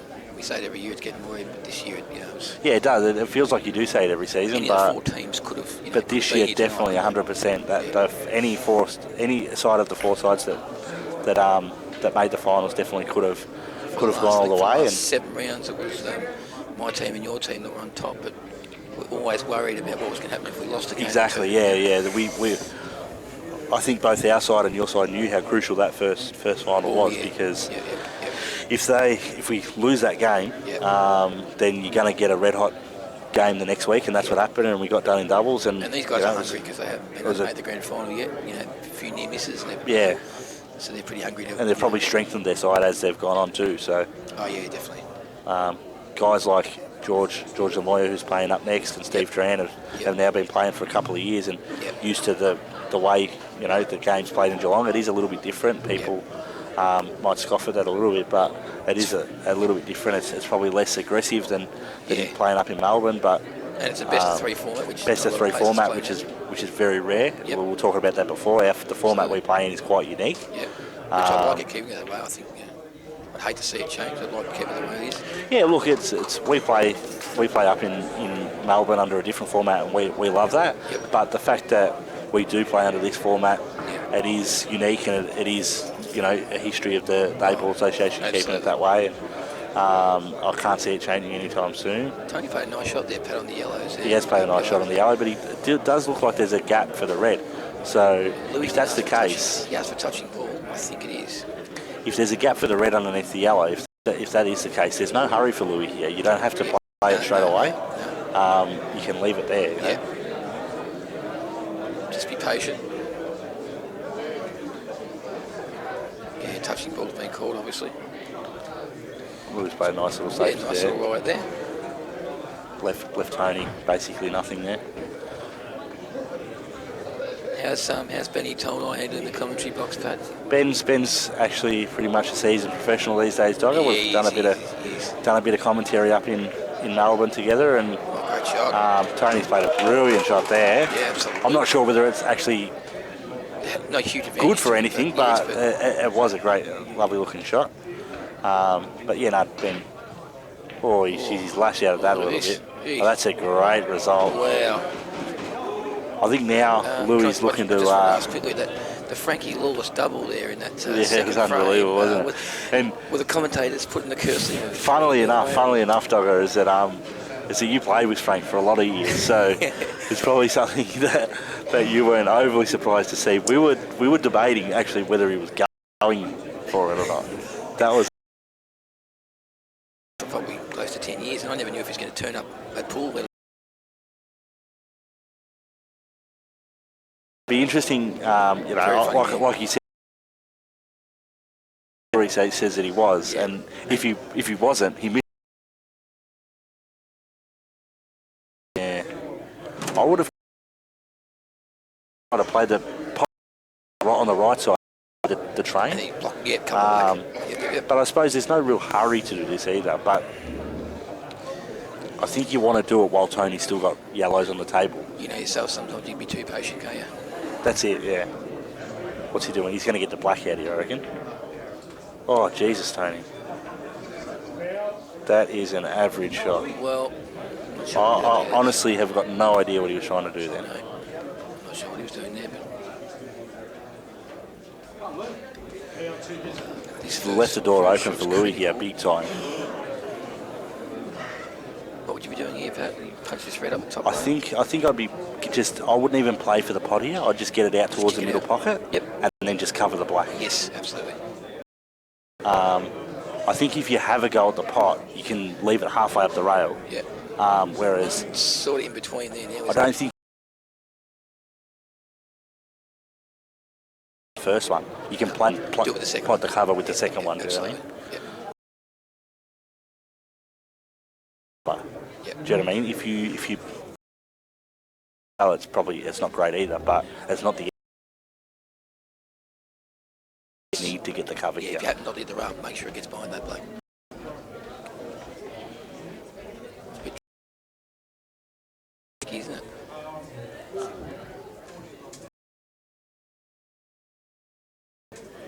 He looks like he's potted the ball. All of a sudden now, he's Absolutely. so actually not the end of the world. Like you pot this ball now, screw back a little bit, take the ball up the top right hand corner, and screw back again. So it's not an easy out, He's but looked at red in the middle of the table a few times. he's in the red. He's in the red.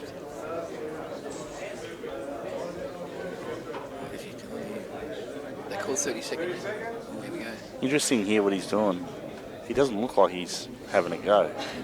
He looks like he's just going to run this one down.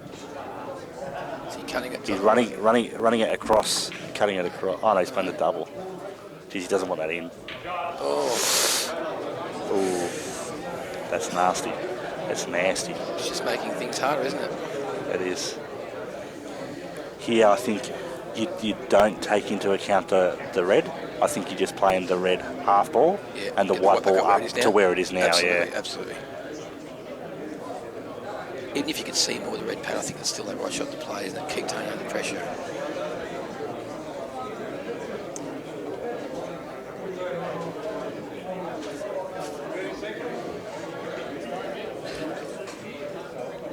Didn't even think of that one. He's going to play the thin one, Pat. yeah. He's made the he's pot. potted Yeah. it. Wow, I didn't think he had enough for it to hit it. Yeah, I thought he did, but I just didn't think he'd bother Can because he come off I the yellow knew here in that the centre? Has he got the right angle? even here, I think Ben just said then if you could pot it, why didn't you play it slower? I think the answer to that is because he knew that if he did miss it then, he's leaving the yellow on quite easy. Yeah. So Had that ball I think moving. part of that shot, even though he's made the pot, part of it was still Yeah, the pot's safety, gonna which go. was never going to be any good because he's not on the red. Yep. So I think here, same thing. I'd be getting this red almost in a straight line up and down the table, and screwing off the side rail. Yeah, absolutely. Exactly There he like is, that. yeah. He didn't want to hit the yellow, but it's still not Red's the end going of to the come out and world. sit nice for him. It's a great result. It is a great result, but in saying that, it's quite an easy safety from Tony. Yes, having some chip off it.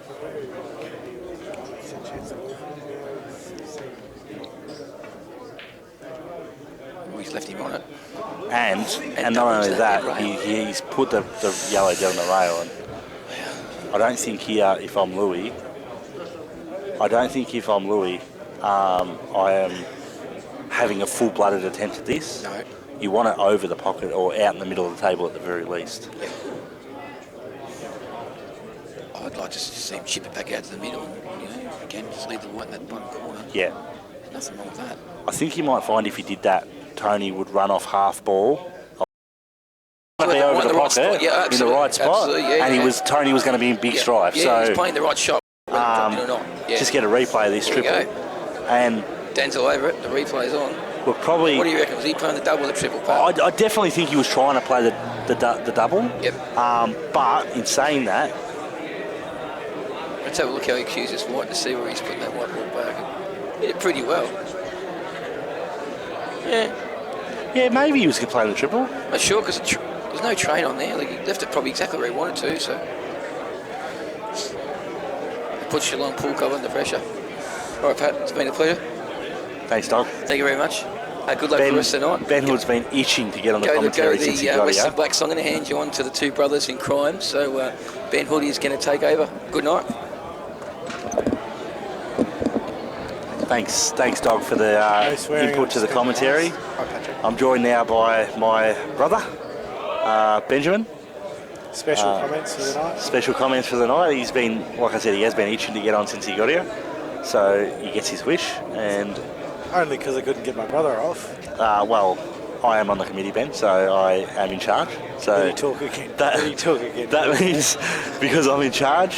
For those that are watching in Queensland, GEBA committee is probably the strongest committee and the most opinionated in Australia. Just behind the Western Committee, but we won't go there. So, break off here by Tony. He's got a yellow, and he's going to take him, I think. That is the case, and they look good, don't they? Like besides the black, which there is obviously a little bit of work there for, but you could almost play this yellow now and have a go at kissing the black out. You'd think at this point in time, why not have a go? He's fair enough. He's fluked the red, but he's made the pot in the final. Yep. He's 1-0 up. Right now is where you want to capitalise on that. As Louis' teammate, I'd actually like to see him have a go here at this yellow because the black across. The logic behind the last couple of shots is surprising. Yeah, for lack of a better word. But in saying that, if he makes his pot, you take your hat off to him and you say... He's missed it though. And can I, to no discredit to Tony, but I believe Louis will get another shot at this. Will we ever replay that there?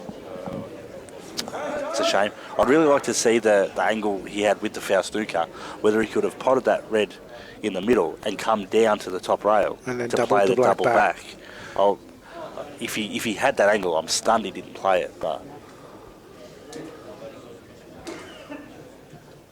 all of a sudden, Tony, you know, whether he gets another shot or not, Louis here, Tony's got to be big favourite. You'd want to be on him.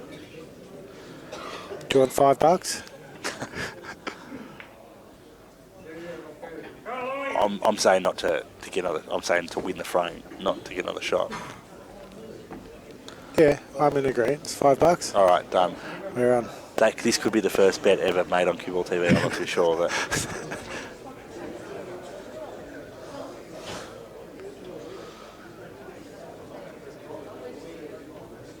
Roy Tan makes these ones in his sleep. That's a lovely shot from Louis, although in saying that, it's still the same problem that he's killed had. the black, hasn't he?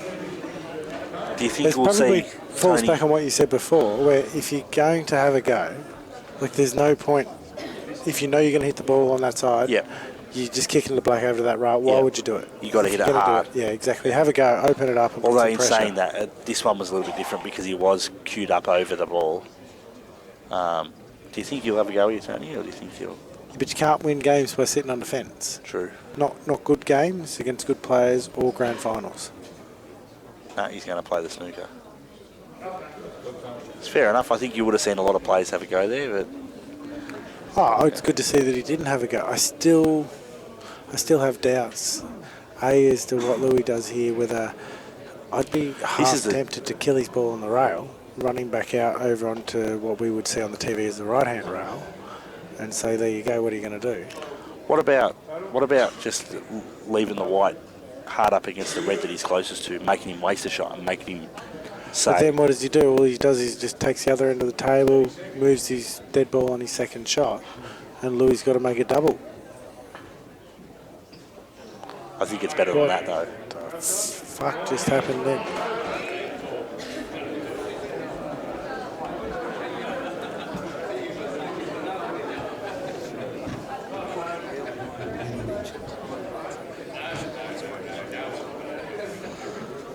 This has just come to my attention that our umpire, Brett Cook, he wanted a special mention tonight for the shirt that he's wearing because he's put a lot of time and effort into buying that. He rates his fashion sense, doesn't he? Yeah. And no doubt he'll be sitting there watching this at 3 o'clock in the morning tomorrow morning just for a replay, just to catch the odd shit. So Tony's finally decided to pull the trigger here and have a go. Pot the ball over the pocket. 1 or 2? 2. It'd probably be disappointing. I think we'd lose a lot of our viewers if he didn't go out from here. Oh, jeez. That's fair enough, I suppose, but... I don't think this is the way I would have gone had I had 2 shots, but it's probably going to be the same. Unnecessary, yeah. Probably going to be the same Steve Jamison result. wouldn't have played it that way.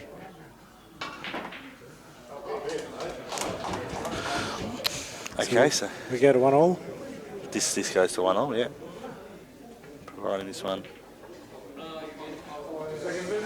uses his 2 shots like any professional Dad does. always told us to use our 2 if we had them.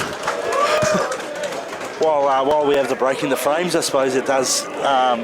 We'd better mention the fact that, you know, the Nationals do start next week in Albury. Victoria hosting New South Wales. But Dan will be up there filming and putting in all the hard work like he normally does. So I'm sure I'll have a look at some stage. Most people will that are watching tonight, I'm sure, will at some stage chuck on the Nationals. And You jumping in the car? look, probably not. Maybe if I've got nothing to do on the weekend, I might get up for one of the weekends. But the thing is too, good luck to everyone that has made the side. Obviously, it's not easy to make a state side, and Jamo, who we've spoken about a couple of times tonight, made his first He's this pretty year. special, Jamo. So good luck to Jamo. Good luck to all the Victorians. We obviously want to see, being from Victoria, want to see the Victorians Can take you name it out. the side? So can I name the side? I'm pretty sure it's Robbo and Scary, Jake, Ben, Steve Tran, Jamo, Nick Young, and Butters was the first reserve. I think that's everyone. If I've forgotten anyone, I do apologise. Paul Clack, I believe. Paul Clack is the other one. Yeah, That's Paul my Clack is special the other one. comments for the night. Yeah, you managed to slip that in there. But good luck to those guys, and What do you mean good luck to those guys? What about good luck to anyone that's got to play them? to anyone that's what, sorry? Got to play them. Play them, yeah. Yeah, it's a fairly... It's a pretty solid side. It's a fairly good side. May as well just take that side to the Worlds. May as well, while we're here, I know you've got a bit of a love affair with Jake McCartney, but is he your tip for the Australian singles, or...? I've got a feeling that, and don't worry, Jake will probably mention this to me, but I've got a feeling it might be Benny. I reckon Benny's back. Okay, fair enough. He's refocused. He's on par. I rang him when I was in Sydney last week. There was an early market out formed by Jake and Rusty and Brad Baker that had Benny as favourite, so I was quite interested to see that. Clacky, who hasn't obviously been in the game, hasn't played for quite a while, was quite short, so I think maybe the Ballarat boys have set that market, so maybe they know something we don't. But I think maybe Mark Robertson, I think he's quite just won the VPPL, the singles league. He's a very, very good player and very match hardened with that league, obviously. I think he'd be surprisingly probably one of the ones that flies under the radar a bit. Almost. Given the ability, and in particular, probably the best word is hardness. Yeah, for sure. He's not someone that you would ever underestimate or think he's inconsistent. Extremely consistent at the game that he plays. And so it'll be definitely interesting. Obviously, there's guys from other states as well. James Dalla and Rusty Wheeler, Steve Woods. A lot of those guys are all chances, but I'm tipping it to be a Victorian winner this year for sure. So it's hard for me being away from those circles for so long to know where everybody's at. So Jimmy, I don't know how much time he puts in or whether he's more focused on snooker at the moment, but he's definitely someone that you wouldn't underestimate for the next 25 years, just like his old man. You're never, ever going to walk in a certainty against either of them. For sure. So, but back on this game, I would say, we've already probably said it a couple of times, but I'd say just in this game, probably the most crucial frame of the night, because if Louis wins this game, it's probably pretty close to all over. If Tony wins this game, it's well and truly game back on. So. Oh yeah, especially with the emotion that the other side take. You might not be able to hear it now, but he's right. If Louis loses this frame, the slate's just going to get up and they're going to be loud. Yeah, absolutely. He's played that quite well, actually. The only problem with this is, and I won't harp on it too much, is that the fact that he's sort of half committing himself Well, he's early. got to go out, so doesn't he? He's got to go out. So he got in the situation last game where he committed himself and didn't go out, and that cost him in the end. And he can do the same here. If he I was does, actually curious to see whether you were going to call that on him, but he's 100% playing that shot. No choice. You back yourself in from here, and oh, absolutely. it's all or Like, don't nothing. get me wrong. If I'm in Louis' situation, I probably am backing myself in from here. But in saying that, playing a guy like Tony, who you know thrives on that sort of thing, being that guy The one that can't win, that just pulls out those shots. to punish you for trying to go too early, that is what he's built his game on, and he's very good at that. So I think part of him is saying to himself, he's happy seeing Louis have a go. And if I'm Louis' teammate there, I'm happier that didn't go in, because now he's still got 4 balls left. He's got there's a fair bit of traffic there. He's got balls to move around. He's to got get balls position. to move around, exactly. So, and I don't think Tony can afford to just cover this pocket here, because all of a sudden Louis' balls aren't that hard. I wouldn't be surprised if Tony moves that ball on the top rail and just leaves the wide on the bottom rail. It's tell you not what you necessarily the shot I'd play, Yeah. but it's the sort of shot that I think he'd play. I'll tell you what you could do here is the yellow that he's closest to, pot that and try and screw the whole length of the table, because you know that if you miss it, you're going to leave nothing. So that he sort of played to leave nothing as well there, but I just, that yellow on the side rail there worries me a little bit as far as Tony's concerned. So the shot here, I think if you're Louis here, you can have a little bit of a go at the yellow, at the red closest to the black spot, which is the one he's on. Sorry, the black spot in a snooker table. I'd love to be a snooker player there and be able to just clip off the other side of that red. Yeah. Just kiss into that yellow at perfect pace, sit behind it. Yeah, it and would just have snooker. been nice for sure. I think I played that shot once in my life. Once. And it was an accident. I Probably claimed it. Don't probably worry. against me I still too. smiled and said thanks.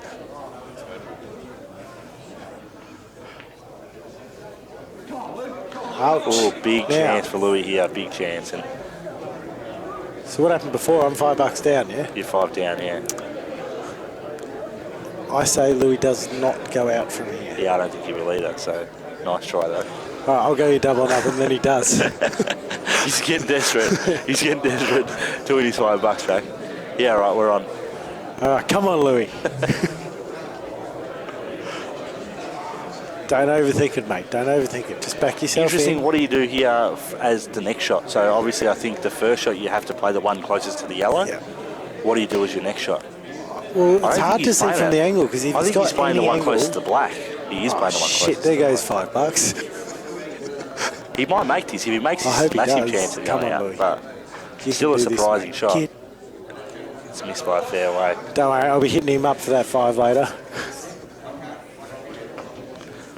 Yeah, so surprising choice of shot there, but not only... The thing is, you've played a few finals as well, Ben, is that not only does the nerves affect the actual shot itself, shot but selection the selection itself. as well. Yeah, so 100%. you start to rush and... We've already seen it. We've only played, we're halfway through our third match of the night. Yeah. And Fourth you've match, already yeah. seen players that you've seen for 10, 12 years Yeah. play, and they're just playing shots that you wouldn't normally see them play. Geez, that's risky too. He's got a great result there. That's definitely better out than in. So can I have double or nothing that Louis doesn't go out this shot? Nah. So If for anyone that's interested, Patrick and I have pretty much everything we do, we gamble on. But we have a rule that we only pay when someone gets to $100. So I'll be trying to get this bet to $100 by the end of the night. Yeah, probably shouldn't be gambling too much, but... That's a beautiful great shot. If anything, just for the confidence. Like, there's not a lot on offer right I'll now. tell you what here, the thing is here, you play the red closest to the black spot, okay? What else is The he black gonna spot on the pool table. So the pink spot on the snooker table. Oh. Play that one there, and I think cut you're it and kissing kiss into the the red red and getting the red out. But I'm not sure what this achieves by playing this shot. Oh, he's getting it across. He's fouled. Hang on. Are we gonna get a Hawkeye request here? Do you think, Dan?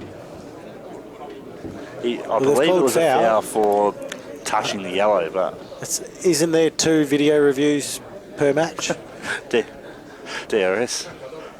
Well, here we go. Look, Dan's onto it. He's zoomed in. We're looking on the other screen. He's about to put it up for you. All of a sudden, no one's interested. We're just interested. Is this a foul? Oh, yes. Ooh. The yellow's definitely moved there. Great call, umpire. Well, Brett Cook, you've earned your money there, son. I think it was Donny that called the foul, but that's okay. Cookie will still take the credit. He'll claim it, you reckon? Donny's umpire timing. Right, so what? He's still got 2 from here. I think he does have 2 still, yeah. He definitely does if he's playing it like this. I was going to say that's. I definitely wouldn't have So played can I have odds here? Can we go like I'll do you 10, you give me 2 to 1, so I can go 10 up because I don't think he goes out. No more gambling on the commentary. You can get it back another way. I think he's not even having a go-y, Ben. I think he's just touching this ball up over the corner pocket there. What would you do? What would I do? I'd probably be playing the one at the bottom. That one there, the one that he's playing now. Look at it, it's got heaps of room. Yeah. I definitely would have been playing that one. I just looked up at the actual table there and I could see how much room there was as opposed to what was...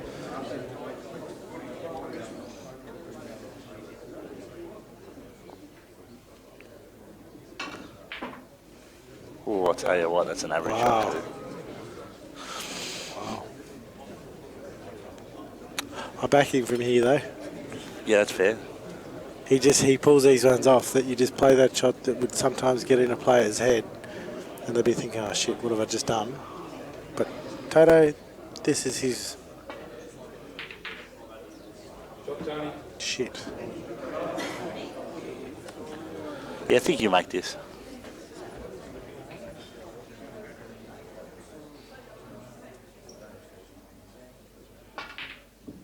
Oh, he's missed it. Wow.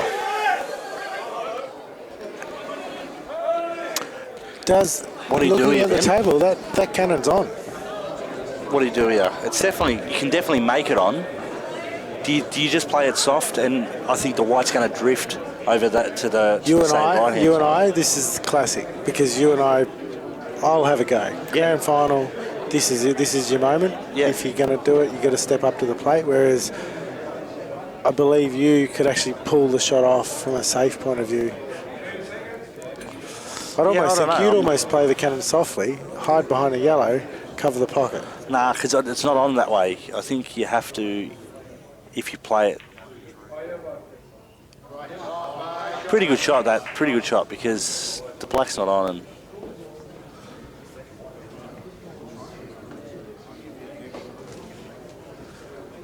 Yeah, interesting to see what he does here, Tony. He's just going to waste a shot. Yeah, it's a pretty good shot. Even this though, yeah, I think if I was Louis, just knock the red up over the middle pocket, leave the white on the side rail. Tony's got nothing. What about just dribble the red into where it is? It's dribble. Hang on, what's he got here? See, the reason why I didn't like that is because he was always going to bring the white and leave him on it. But if you just dribble that up over the middle, leave the white where it was, he wasn't on that card.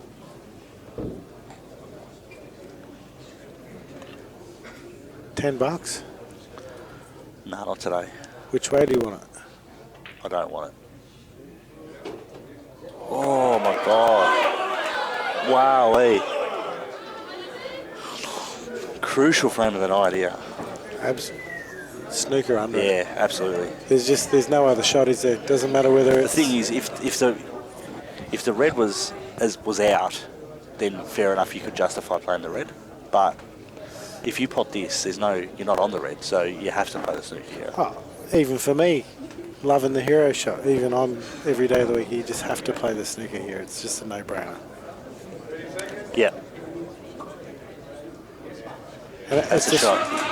It's a shame that it's such a long lesson to learn for the players that are up and coming, that they look at that and they look for a way to try and just win the frame in that shot where it's unnecessary. you're a certainty if you go this way. Ben Tole's actually made a good point here, I think. I think as long as you hit this black, you don't have to hit it hard. You just dribble into it. As long as you hit it, you're still well in the frame.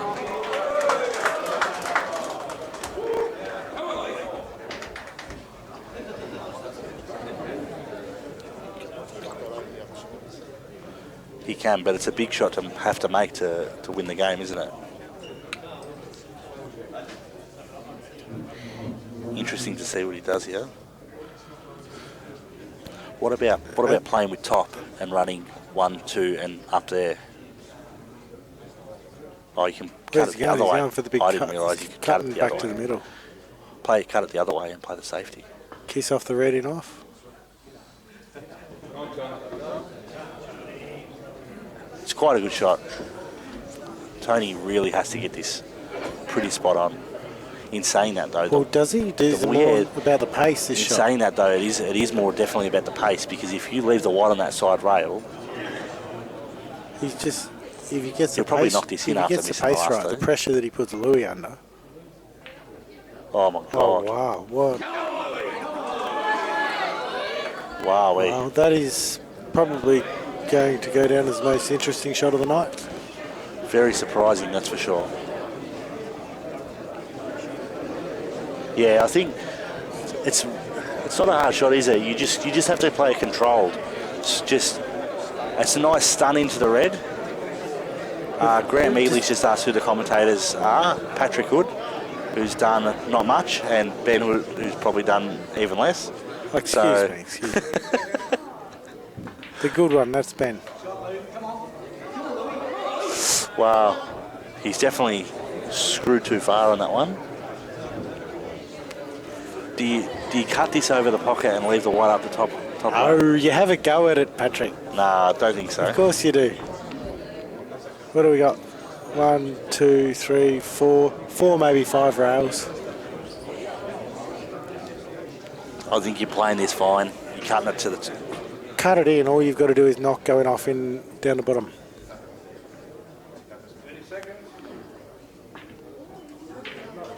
He's had a lash too. Oh. All of a sudden, the most important shot of the night. Here. It's an interesting shot because it's out a bit, but it's actually far enough away from the pocket that it just puts a question mark over the shot. Funny that the commentary, one said, leave it up the top and non-potable for the black. The other one said, have a crack, which is exactly, you could have gone either way there. You said, have a crack, I said, play the safety. So... Rake Matthews, I don't know you, mate, Scotty but you're Matthews, on par. Don't worry about that. Big black all of a sudden. Does he now. make it, Patrick? Yeah, I think so. I hope so. He deserves a frame like this.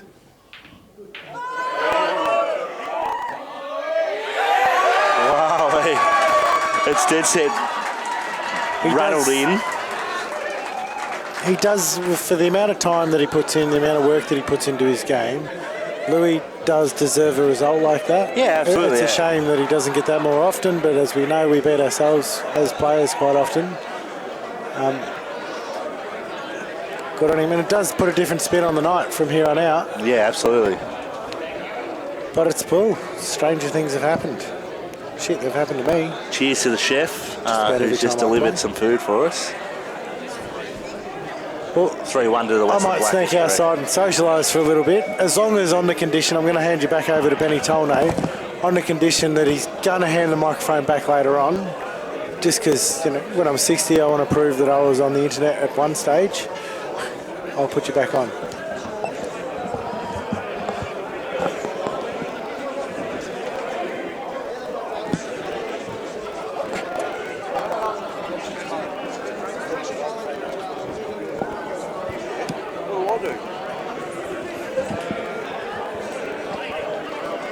Alright. Bubbler's back. Taking over from Benjamin Charles Hood. Oh, I mean Benjamin Chuck Hood. Alright.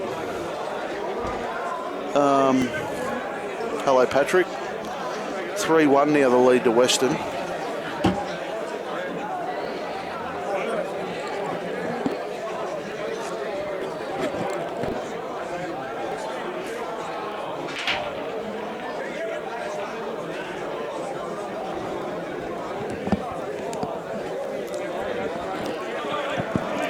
we've got Ian Sanderson against George Zamoy now.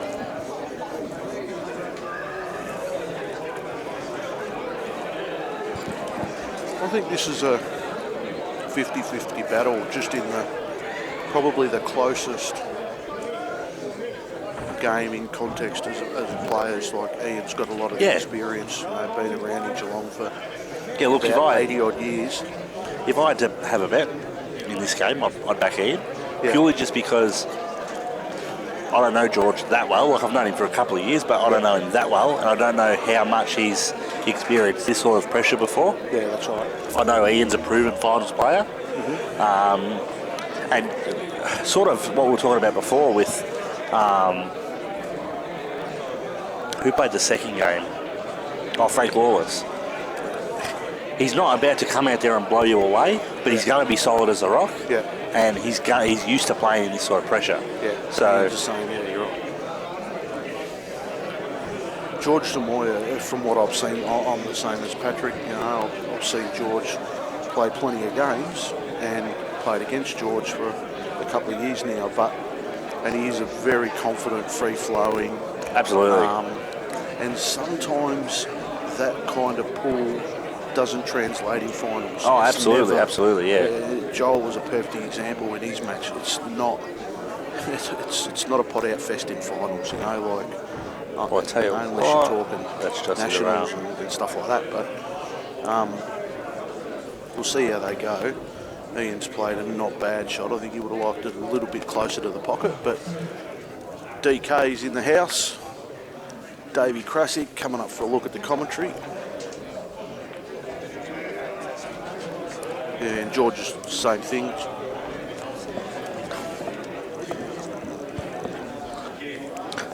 George, same thing, just tried to put it over the pocket, didn't get it as close as he wanted, but hasn't left Ian. Maybe the train's on. Tell you what, if you get this train here and you get half a result, you're on. Do you know what I mean? Oh, definitely. He hasn't played it great. No, but what he has done is left all three balls on. Yeah. Well, maybe not all three, but all you got to do is get around near it, and you're going to pot all three of them. Now, George has got a couple of suspect balls. One that's really not that good. What do you do here? Do you waste? Do you cover the pocket, this pocket where the yellow is, and then Ian just gets it out? Exactly right. You're still in the same predicament. You've got to have a crack here, I think. Look, he's only got one tough ball on this side rail, and he's got a ball there that he can. He's going to try and get the red underneath these yellows, is he? Yeah, he can't. I don't think he can he? No, surely you've got to put this one in the middle and get up on the top ball to extract the other one. Or do it this way. He's played it way too hard for that. See, that's not his problem ball. His problem ball's on the rail. So I don't know where... You see what I mean by the side shots. If he's up here and he pots that in there and just takes it out, then he's got the one over the middle. Yeah. You know, he just needed to dribble that one in. Yeah, if he makes his ball, as long as he makes his ball in the middle, you're sort of drifting up for the double angle. Yeah. Going towards that yellow, but... He's missed that ball. Missed it. All of a sudden now Ian's strong favourite to win this. Yeah, he's left him dead straight on the yellow, I think. Yeah, looking at that. He doesn't really need to be that close down the bottom, but he'll want to be, but...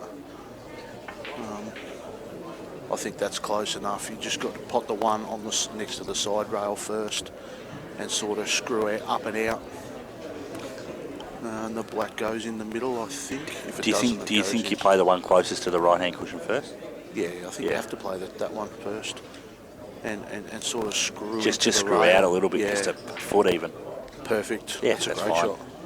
You might bottom one first. Even pot the bottom one. Yeah. But depend if it's hard up on the rail. If it's... We'll have a look from the side view. You can go either way, look. You can go either way. From the side view. It's sort of touching, so maybe you can't pot that one. Because you don't play want the top one first, a little bit of check. Yeah, because you can drop that one in on the rail last and the black goes in the middle. So. Yeah, that's what he's going to do. Play this one. Well, he's underhit it a mile. I think the black goes... That's all right, because you can just drift up towards the reds and the black goes in the corner. I'd be playing this with a bit of check side, so you've got no chance of going in off the red. Yep. and the white swings out off the rail. But it's got to go in because it's no good over the pocket, I don't think. Because George is...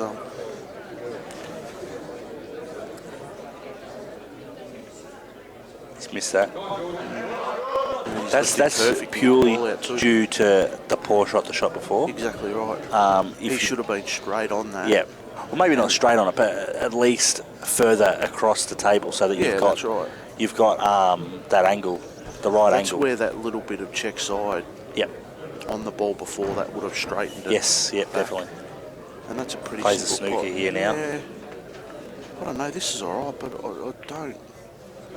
I don't like it because if he hits this, he's straight on the black. Like, I realise it's not easy to get out, but if he does hit it, I think there was no reason why he couldn't pot the ball in the middle and kick that one up the rail. You still had that ball in the middle of the table. In saying that, I agree with you, and I think I probably would have played the way that you're saying. In saying that, though, the out here doesn't look like the potting the yellow doesn't look straightforward here. Yeah. He's played that really well. He's played that really well, hasn't he? Played a really good pace there. And that's going to make I tell you what, if I'm George here, I almost consider getting that red out first shot. Yeah. You can just screw out of it. I think he's banking on maybe getting rid of a couple of balls first. Yeah, and possibly. then doing it, but I just don't think, because he was near the rail. See, that's the other thing where if you play that shot, I think that's just you don't want to. I think that's the rush of blood there, Ben. That do you know was, what I mean? Like he played it very quick. That shot, he's just got up there and hit it. Sort of not really any respect for the shot. Yeah, do you know what I mean? Like he just got up there thinking he'd pot it, and obviously hasn't. So it's quite. It's a big difference now because he obviously can't pot out now. All of a sudden he plays a snooker and Ian puts another ball over there. Exactly. Do you know what I mean? So all of a sudden now, it's not that easy. Either that, or if he doesn't play the snooker good enough, and Ian can maybe come off this side rail and hit his ball and leave you on that red. I think he was trying to knock that red over closer to the pocket. Yeah, I think so.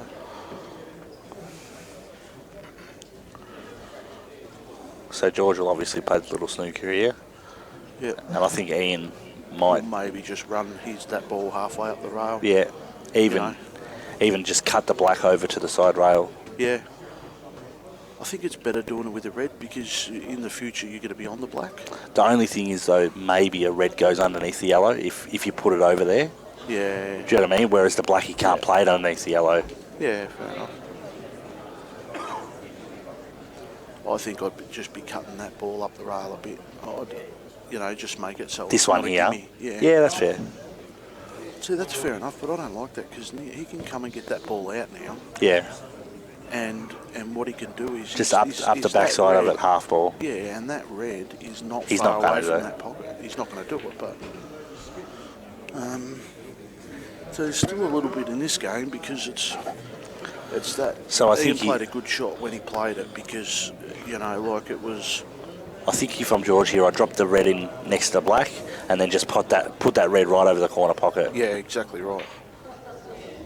I don't know if I'd get rid of this one. Yeah, you want one other ball there because if now want him to leave you somewhere. Well, now all of a sudden, right? If he pots this ball and then puts this one over the pocket, and Ian pots that ball, he's got to get his red out and be on it once he gets it out. Right. If he leaves that ball there, then all of a sudden he can get this out and play for the white to at least be on that ball up the top. Exactly right. And at least to have that shot to get on it the next time. You want balls on the table here in George's situation. I'm not sure why. I'd have one up each end. You know what I mean? Yep. But Steve Tranch just piped in with his 2 bobs worth. Yeah, I didn't hear it, but it didn't sound good. He said the dim sims are too expensive.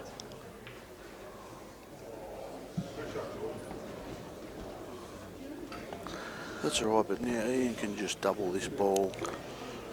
I'd be doubling it back. Double it back's halfway a little bit risky just because the white's going up towards the black. Yeah, for the foul snooker. And the foul snooker, but there's nothing wrong with that just either. Sort of half killed it, and it's the same thing. If he tries to get this out now and doesn't land, he has given it a chance to. He has definitely given him a chance to get it out. Although in saying that, like the ball on the rail that's not near the yellow, to be up another 3 or 4 inches. Definitely. But he's not going to play it. He's just going to play it. Now he'll put it over. Now he'll put it over the pocket, and I'm sure Ian will pot him. Do you know what I mean? Like, right. Or he'll kill the black. But I don't think. I can't see him not potting this ball, or leaving it at least in the jaw so that he can't pot the red first shot. You know what I mean? Yeah.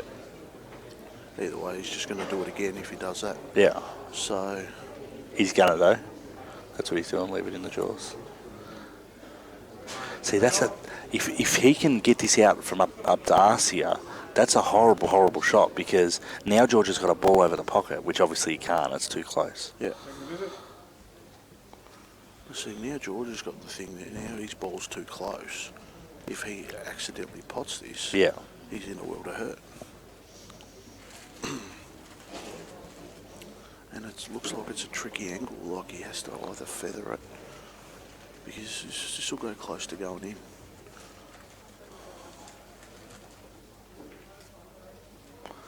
He's played it well. But if you're Ian here, surely you leave it. Leave him on the rail. Leave him on the side. I reckon leave him on the side rail so he can't. Just up from the he's got to like. Exactly right. He's got to get some purchase onto it. Yeah, absolutely. You know, if you're George here, if Ian fouls and you're George, you've got to hope for luck. That's all you've got. Right. And I think from the position you were in, you should be really giving yourself more than just hoping for luck. That's a good shot. That's the perfect shot as far as I'm concerned. Hard up on the rail, very hard. You can't get him behind it. I think he hasn't wasted any time. Double kissed. And got unlucky. So but in saying that, that's what we were talking about. If he had other balls on the table, it is stiff. It is stiff, but you sort of half deserve it for leaving yourself in that situation in the first place. Definitely. Because if that, like I was saying, if that ball's up there now in the ball end, you play that ball first and you're fat on it, ain't you? You know? Right. So. Yeah, you definitely need those extra balls.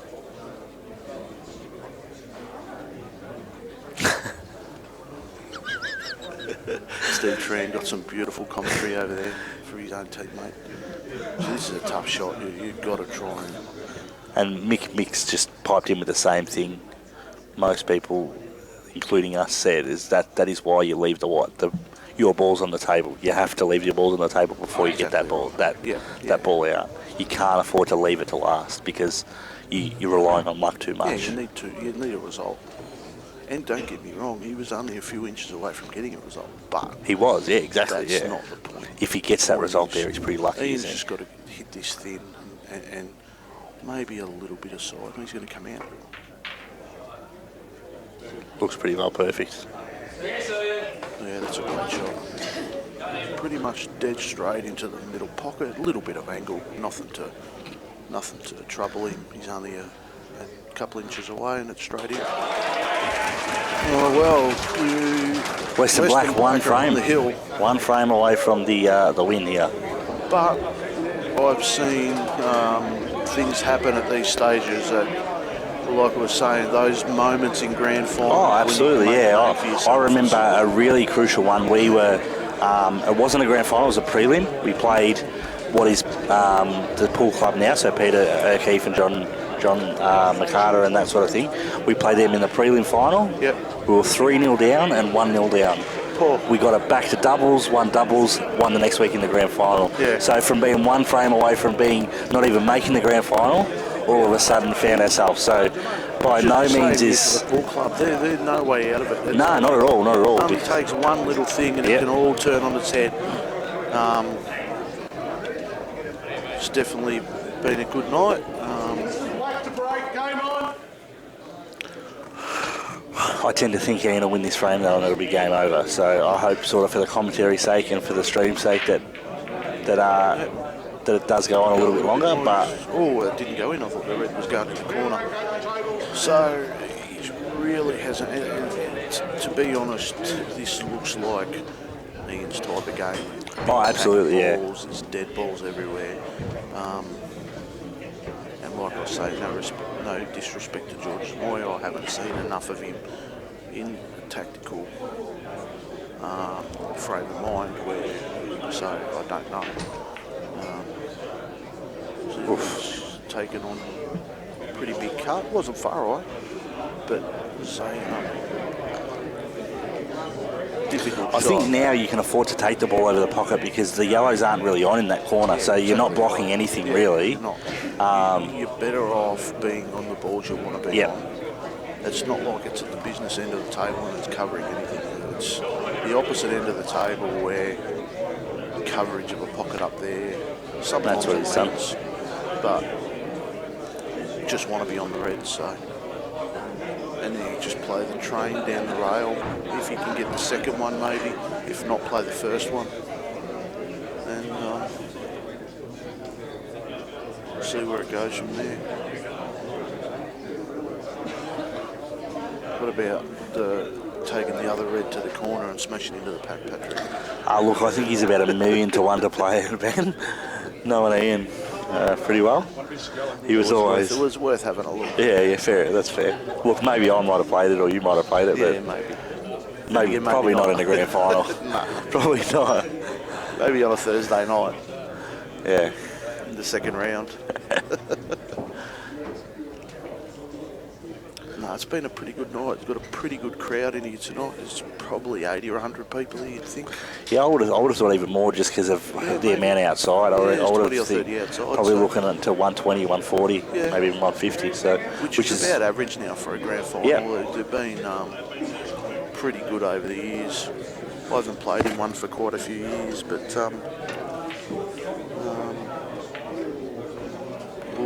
I tell you what, that's probably a better result. As silly as that sounds, that's probably a better result for George, just because. I don't think that's hurt him at all. Nah, because at the end of the day now, Ian's got to do something, and there's nothing really he can do. So I think Ian won't be doing anything too radical. If he potted that ball from where he was and left the wide there, he probably would have done it anyway. Yep.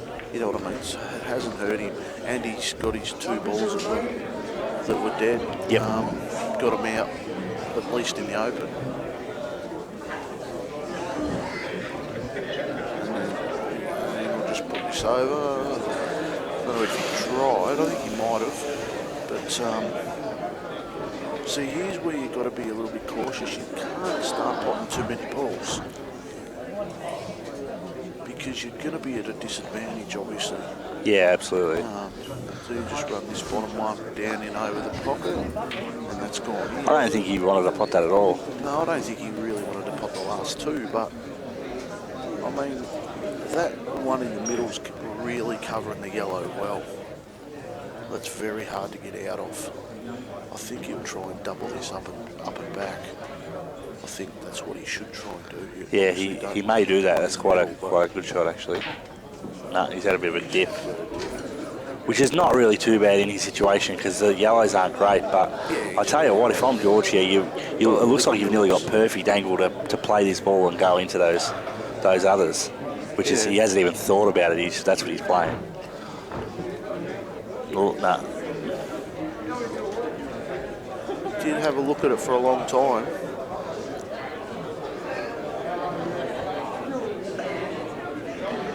He's decided against it, play a bit of a safety, try and get down into the safe zone here underneath the black.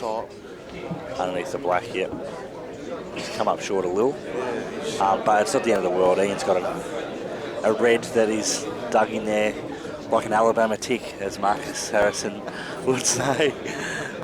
I hope he's watching still, so I know he'd love that. Yeah, you're just punching it back in and out so it comes out to the table, in the middle of the table again. Tell you what, with George, here's not a bad shot. Play the 2 yellows that are there. Play the little snooker behind to disturb those. Yeah, Get the that yellow. one down. Yeah. And just dribble in behind the yellow, a little bit of stun.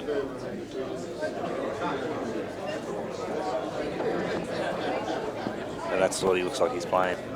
Yeah, I think he's just going to stun there. Yeah, he didn't quite through a execute little it the bit, way he but liked, but it's still it'll pretty still good. be all right.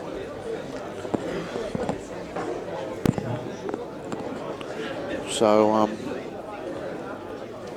it's obviously not going to be total because he can hit the ball in the pack, but which actually makes it a little bit more difficult because he has to hit a rail afterwards. He's obviously not just going to smash into the pack.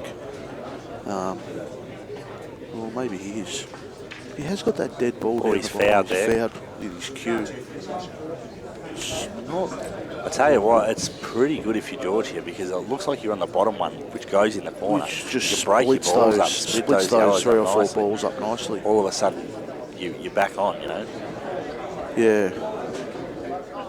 Just a little bit of it. Just rearranging the balls with his cue, which actually should be respotted, I think.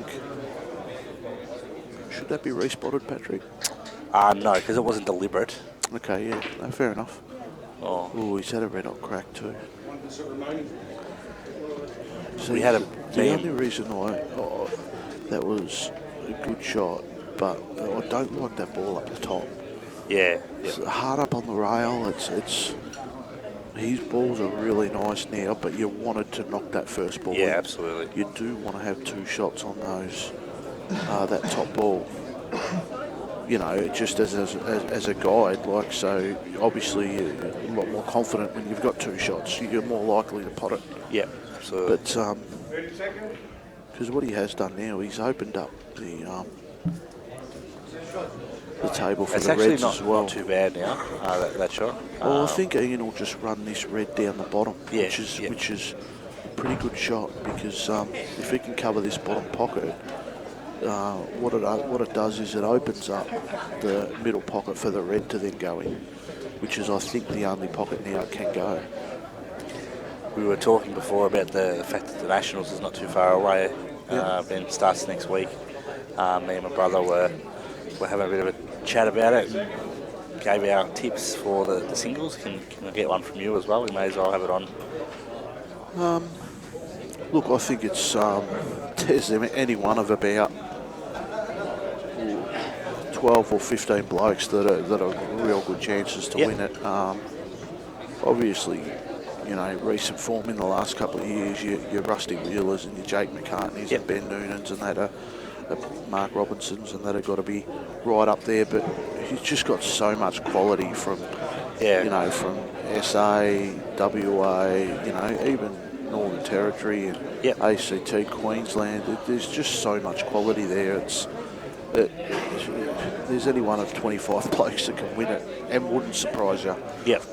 There's always a chance of the Smokies too, you know, like your guys that, like your Steve Tran and when I say Smokies, Steve's an unbelievable player. But I've got to interrupt you there, Ben.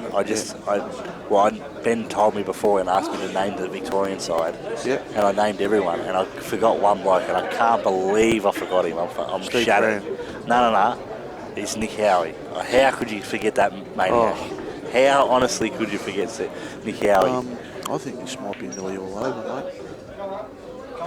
Well, this is the shot, really, isn't it? If he makes his shot up the top corner, it's all over. And but that, further to what you're saying, Howie, you know, Steve Tran, Nick Young, they can all play those guys, and he's made it. And they're all over. 2015. Sorry to interrupt you, Patrick. Ian Sanderson to pot the black to get the win. Looks pretty straightforward. Pretty nervy, this bloke. It's all over. Congratulations to the Western Black. Commiserations to Geelong Pool Club. It's a pretty good final. Unfortunately, I think the Pool Club, a couple of their blokes should be kicking themselves a little about definitely. chances that they had. You know, they were definitely the better side on the night, the Western Black, but I think so. Definitely they took their chances and made a big difference. that the guys that won on the night, they did take their chances. Yeah, that's right. Yep. I think, you know, both Peter O'Keefe in his game against Joel, especially that first frame, and then Tony Kostov in that last game, either of those guys wins one of those two frames and the whole night can be different. Oh, definitely. It's 4-1 looks like a one-sided scoreline. It's very far from it because, absolutely. You know, like a couple of those games are 2-1, you know, one frame goes the other way and it's 3-2, you know, like it's can be deceiving, especially in the format we play. It can look one-sided, but, you know, sometimes it's not, you know, so... All right, on that note, we might leave you for the presentation. I think Dan will still film the presentation and get a bit of that on the camera. And other than that, we'll be back next year. Hopefully, we're playing in the big dance, not commentating. Yes. But good luck to all the blokes at the Nationals and good luck to all the players from Victoria. Thanks for tuning in for the Geelong 8 Ball Association Division 1 Grand Final. I'm sure next year the plans are that we'll be back on Q-Ball TV again. So appreciate the time and have a great night. No worries. Thanks, Patrick. And I'd just like to once again thank Dan for all his hard work he puts in, travelling around to, you know, coming down to Hicksville to put on the show for us. And, you know, hopefully we can get 8-ball, you know, around Australia a little bit better. So thanks, Dan, and thanks everyone for watching.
Just like to thank the venue, thank everyone for coming.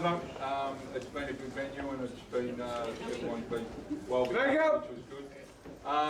As you can see out there, it's pretty hot in the kitchen, and there was a lot of pool play tonight. And, you know, a lot of misses and a lot of could-bes and should-bes if you got that. He would have played a different way, but at the end of the day, the better side won on the night, and they played good pool. We both made the grand final. We'd actually beat them 3 times during the year, so we're going in a little bit confident, and but it just didn't work out that way. I'd like to thank the umpires, and I'd just like to thank all the players we played against us, Dogger and that. They're a hell of a good lot of blokes, and we see each other a fair bit. So, you know, it was played in good spirit, and that's the way it should be played. To our blokes, well, better luck next year. That's all we can say, because the boys stuck together, and we've got a good bunch of blokes together to play pool together, and that's what it's all about. And it's great that the crowd was here, and it's good for pool in Geelong. The amount of people turned up tonight was great. So thanks very much. And all we can say is we're a little bit sad about losing, but we lost to a good side. Thanks.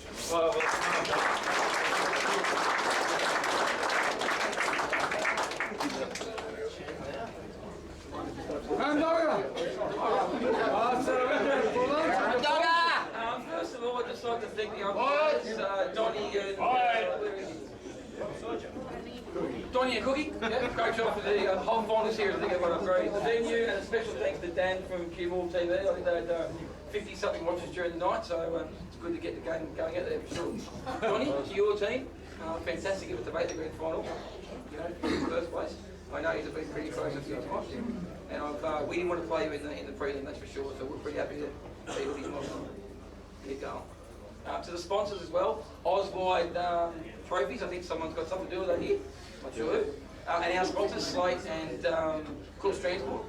To our 6 players, probably the first year we've all contributed all year round. I was probably one of the least contributors this year.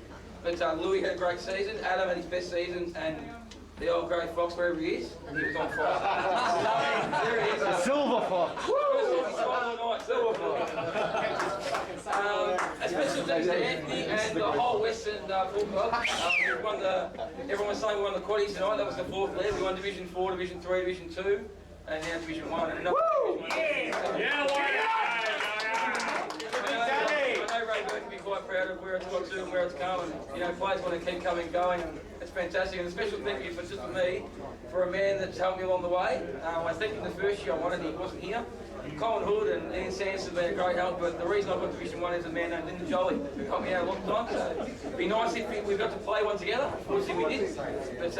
But thank you very much, Lynn. I appreciate everything you did. Apart from that, thanks all for coming, and hopefully we can come back again and do it again. Jolly.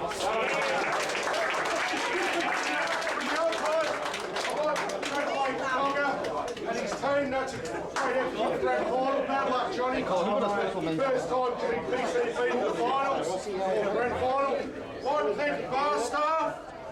They've done a tremendous job. I'd like to thank Brett, who gave up his time to cook the food, the whole lot. I'd like to thank Dan Lynch, Cuball TV, for doing his job. I'd like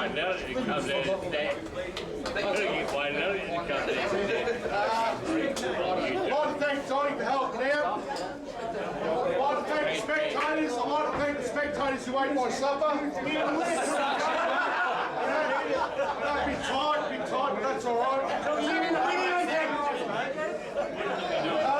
Anybody who like any chicken to the kangaroo? Hey, Trigger. Hey, I've been to the season, Trigger. Come and say how I'm waiting, you know? What are you doing? I'm waiting hard, Just see Wayne, tickets will be up to the 20th of October. Don't bother going over if you've got no money, we won't take your name. All right? Have a lovely night and get smashed.